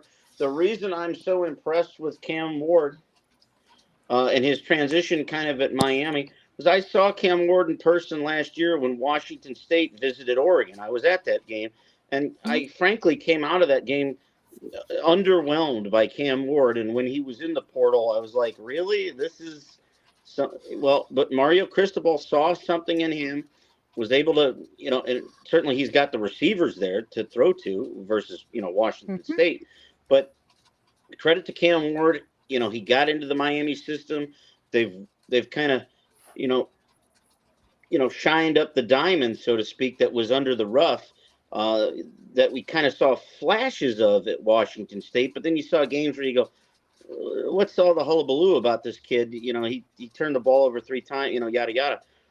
And now this year, he's blossomed, like a rose. And he's really put it all together, because when we talked before week 1, we thought that Florida Miami game was going to be nip and tuck, and he just came out and balled out. And I was very happy for him, because I love the kid. He's just such a nice kid. He always has a smile on his face, and he's someone you just want to root for. But in the past, when he was at Washington State, you were like, well, one game here is great, and then the next, he's mediocre. So if he balls out tomorrow night, they could blow the doors off Cal. Yeah, But if he commits the turnovers against a tough defense, this will be a nail biter. And I think we all kind of want that, because that's really the only marquee game in the primetime window tomorrow night. I know there are other games, but they're not going to be good games. Yes. So, Dr. Balls, real Yeah. quick, where's the donkey balls going to be bouncing this weekend? They're going to be bouncing all over Ann Arbor. Okay. I think we get a repeat offender in the donkey ball special. Well, hold on. That game's going to be in Washington. Ole Miss is losing at South Carolina. Put it down. I agree. And I think Missouri goes down. I'm with you, Nikki. I like A&M. I like the Aggies. I think the balls are going to get dropped on Auburn again. Oh yeah. Oh, but they've already had so many things dropped on them. You know what? They're gonna. I mean, they've been catching more balls than Tiana Trump at this point, but they're gonna catch. I'm telling you, they might not be able to do anything in the AP poll, but they are at the top of your team sucks donkey balls every week. I mean, that's an achievement. Yeah, this show may be responsible for the moving on of both Hugh Freeze and Mike Norvell, because we've been on them hard and heavy. And why? Well, Nikki's already packed Sunbelt Billy's bags, right, Nikki? Well, yeah, I want it gone, no matter what. The I'm at that rumor is, point and I think Jason's outlet was the one that threw it up on their on the main page today. I can't think of they had 2 names. I got you. But I can only think of one. Matt Zenitz was probably one of them. One of them was the current Penn State head coach might take the Florida job if it becomes available. No. How would you feel about that, Nikki? I wouldn't like it.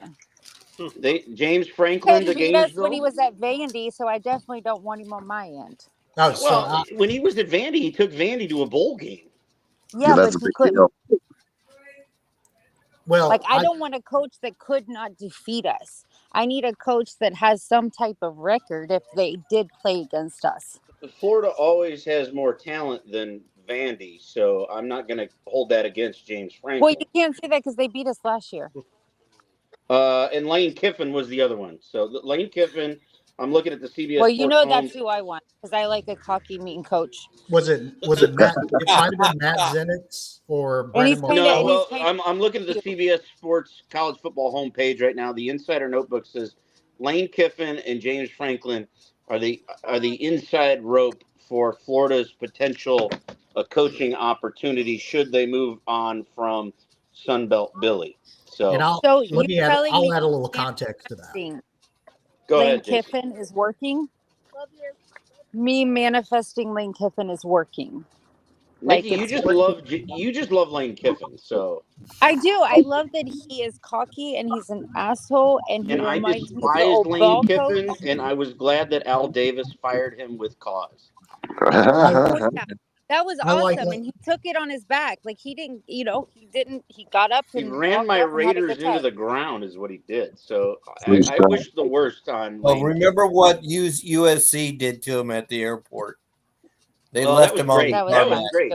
I'm sorry, you're not going to be allowed on the team bus, Coach. Why not? Well, because you've been fired. Goodbye. That was nasty, man. That was brutal. That was like a really bad breakup. It was great. It was a bad marriage. Let's give Jason some final thoughts, and then Bruce, and then we're gonna pull the plug. Well, I'm just going to add a little context to the report from CBS Sports. Matt Zenitz was actually on our CBS Sports Network show earlier today talking about the timeline for Billy Napier, where it almost seems like inevitable that Florida is probably going to move on. Because if you add in the absolute brutal schedule that they have, barring a miracle that they were able to maybe come out of it 8-4, 9-3, and I'm really trying to say this with a straight face, guys. I'm really. Are you high? Not yet. Drug test this man. 8-4, not a chance. Not a chance. Again, hypothetically, and again, I'm gonna be taking an edible after we get off of here. But anyways, God bless. Amen. Amen. Keep going. Yes, but yeah, it talked about when asked about the timeline, it seems like it's not a matter of if, but when. It could be by the end of the season, unless there's like a really, really bad performance against UCF. It might accelerate the process of it. But it seems like reading the tea leaves right now, he's not going to be the head coach at Florida next season. I've heard the Lane Kiffin, and I love Lane Kiffin just for the content. He makes my job so much more easier when it comes to not just the football part of things, but also the TMZ-ish kind of gossip kind of thing and just the content. He's my favorite. But it seems like Lane Kiffin could be the part. But then again, Scott Strickland going to make didn't they just try that by taking a Mississippi coach and making him the Florida head coach? And how'd that work out? And Dan Mullen, yes, Dan Mullen, because he was the offensive coordinator at Florida when they had the national championship and when they had with Tebow. But again, I asked the question from this standpoint because how many hires has Scott Strickland made when it comes to the head coach? And is he going to be able to make this next hire when they ever move on from Billy Napier? He's not making the next hire. So do you think they move off the athletic director as well? He gets fired. Yes, because they lost. They had taken it out Here's of why his he's got to hands. go. They're letting the Bull Gators. Here's why the Gators athletic are director 100 boosters are hiring. Here's why the athletic director has to go at Florida. He's presided over the hiring of two coaches that's lost a combined 5 of the last 6 to Kentucky, their perennial doormat.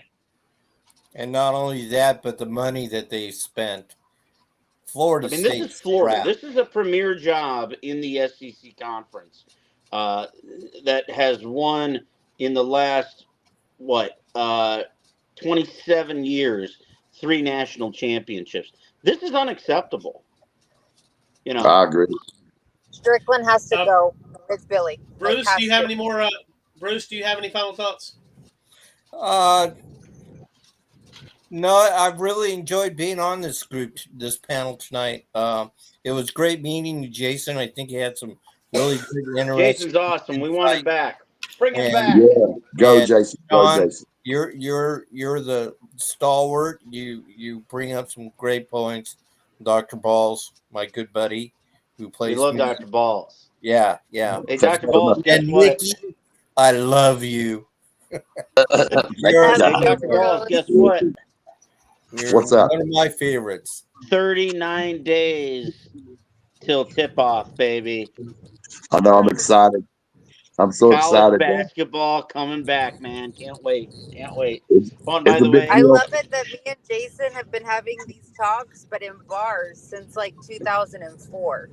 And by the way, Jason, Going way shout out back. CBS for another great article. Congratulations to the Big Ten Conference. This year will be the 25th year you haven't won March Madness. So way to go, Big Ten. Doing great in college buckets. UConn three-peat, baby. Oh, we're going to stop that. We're going to stop that in Omaha. Oh, yeah. Creighton Blue Jays are going to beat UConn in the Big East. All right. Good night, guys. Good night, guys. Night. Hey, love y'all. Great show. Thanks for everyone for being on. You guys are awesome. Awesome. Later. Bye.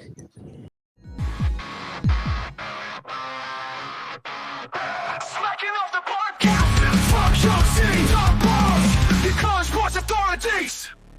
Thank you for supporting Smacking Off the Podcast. Make sure to stream in every Friday at 9 p.m. Eastern Time for an all-new live cast.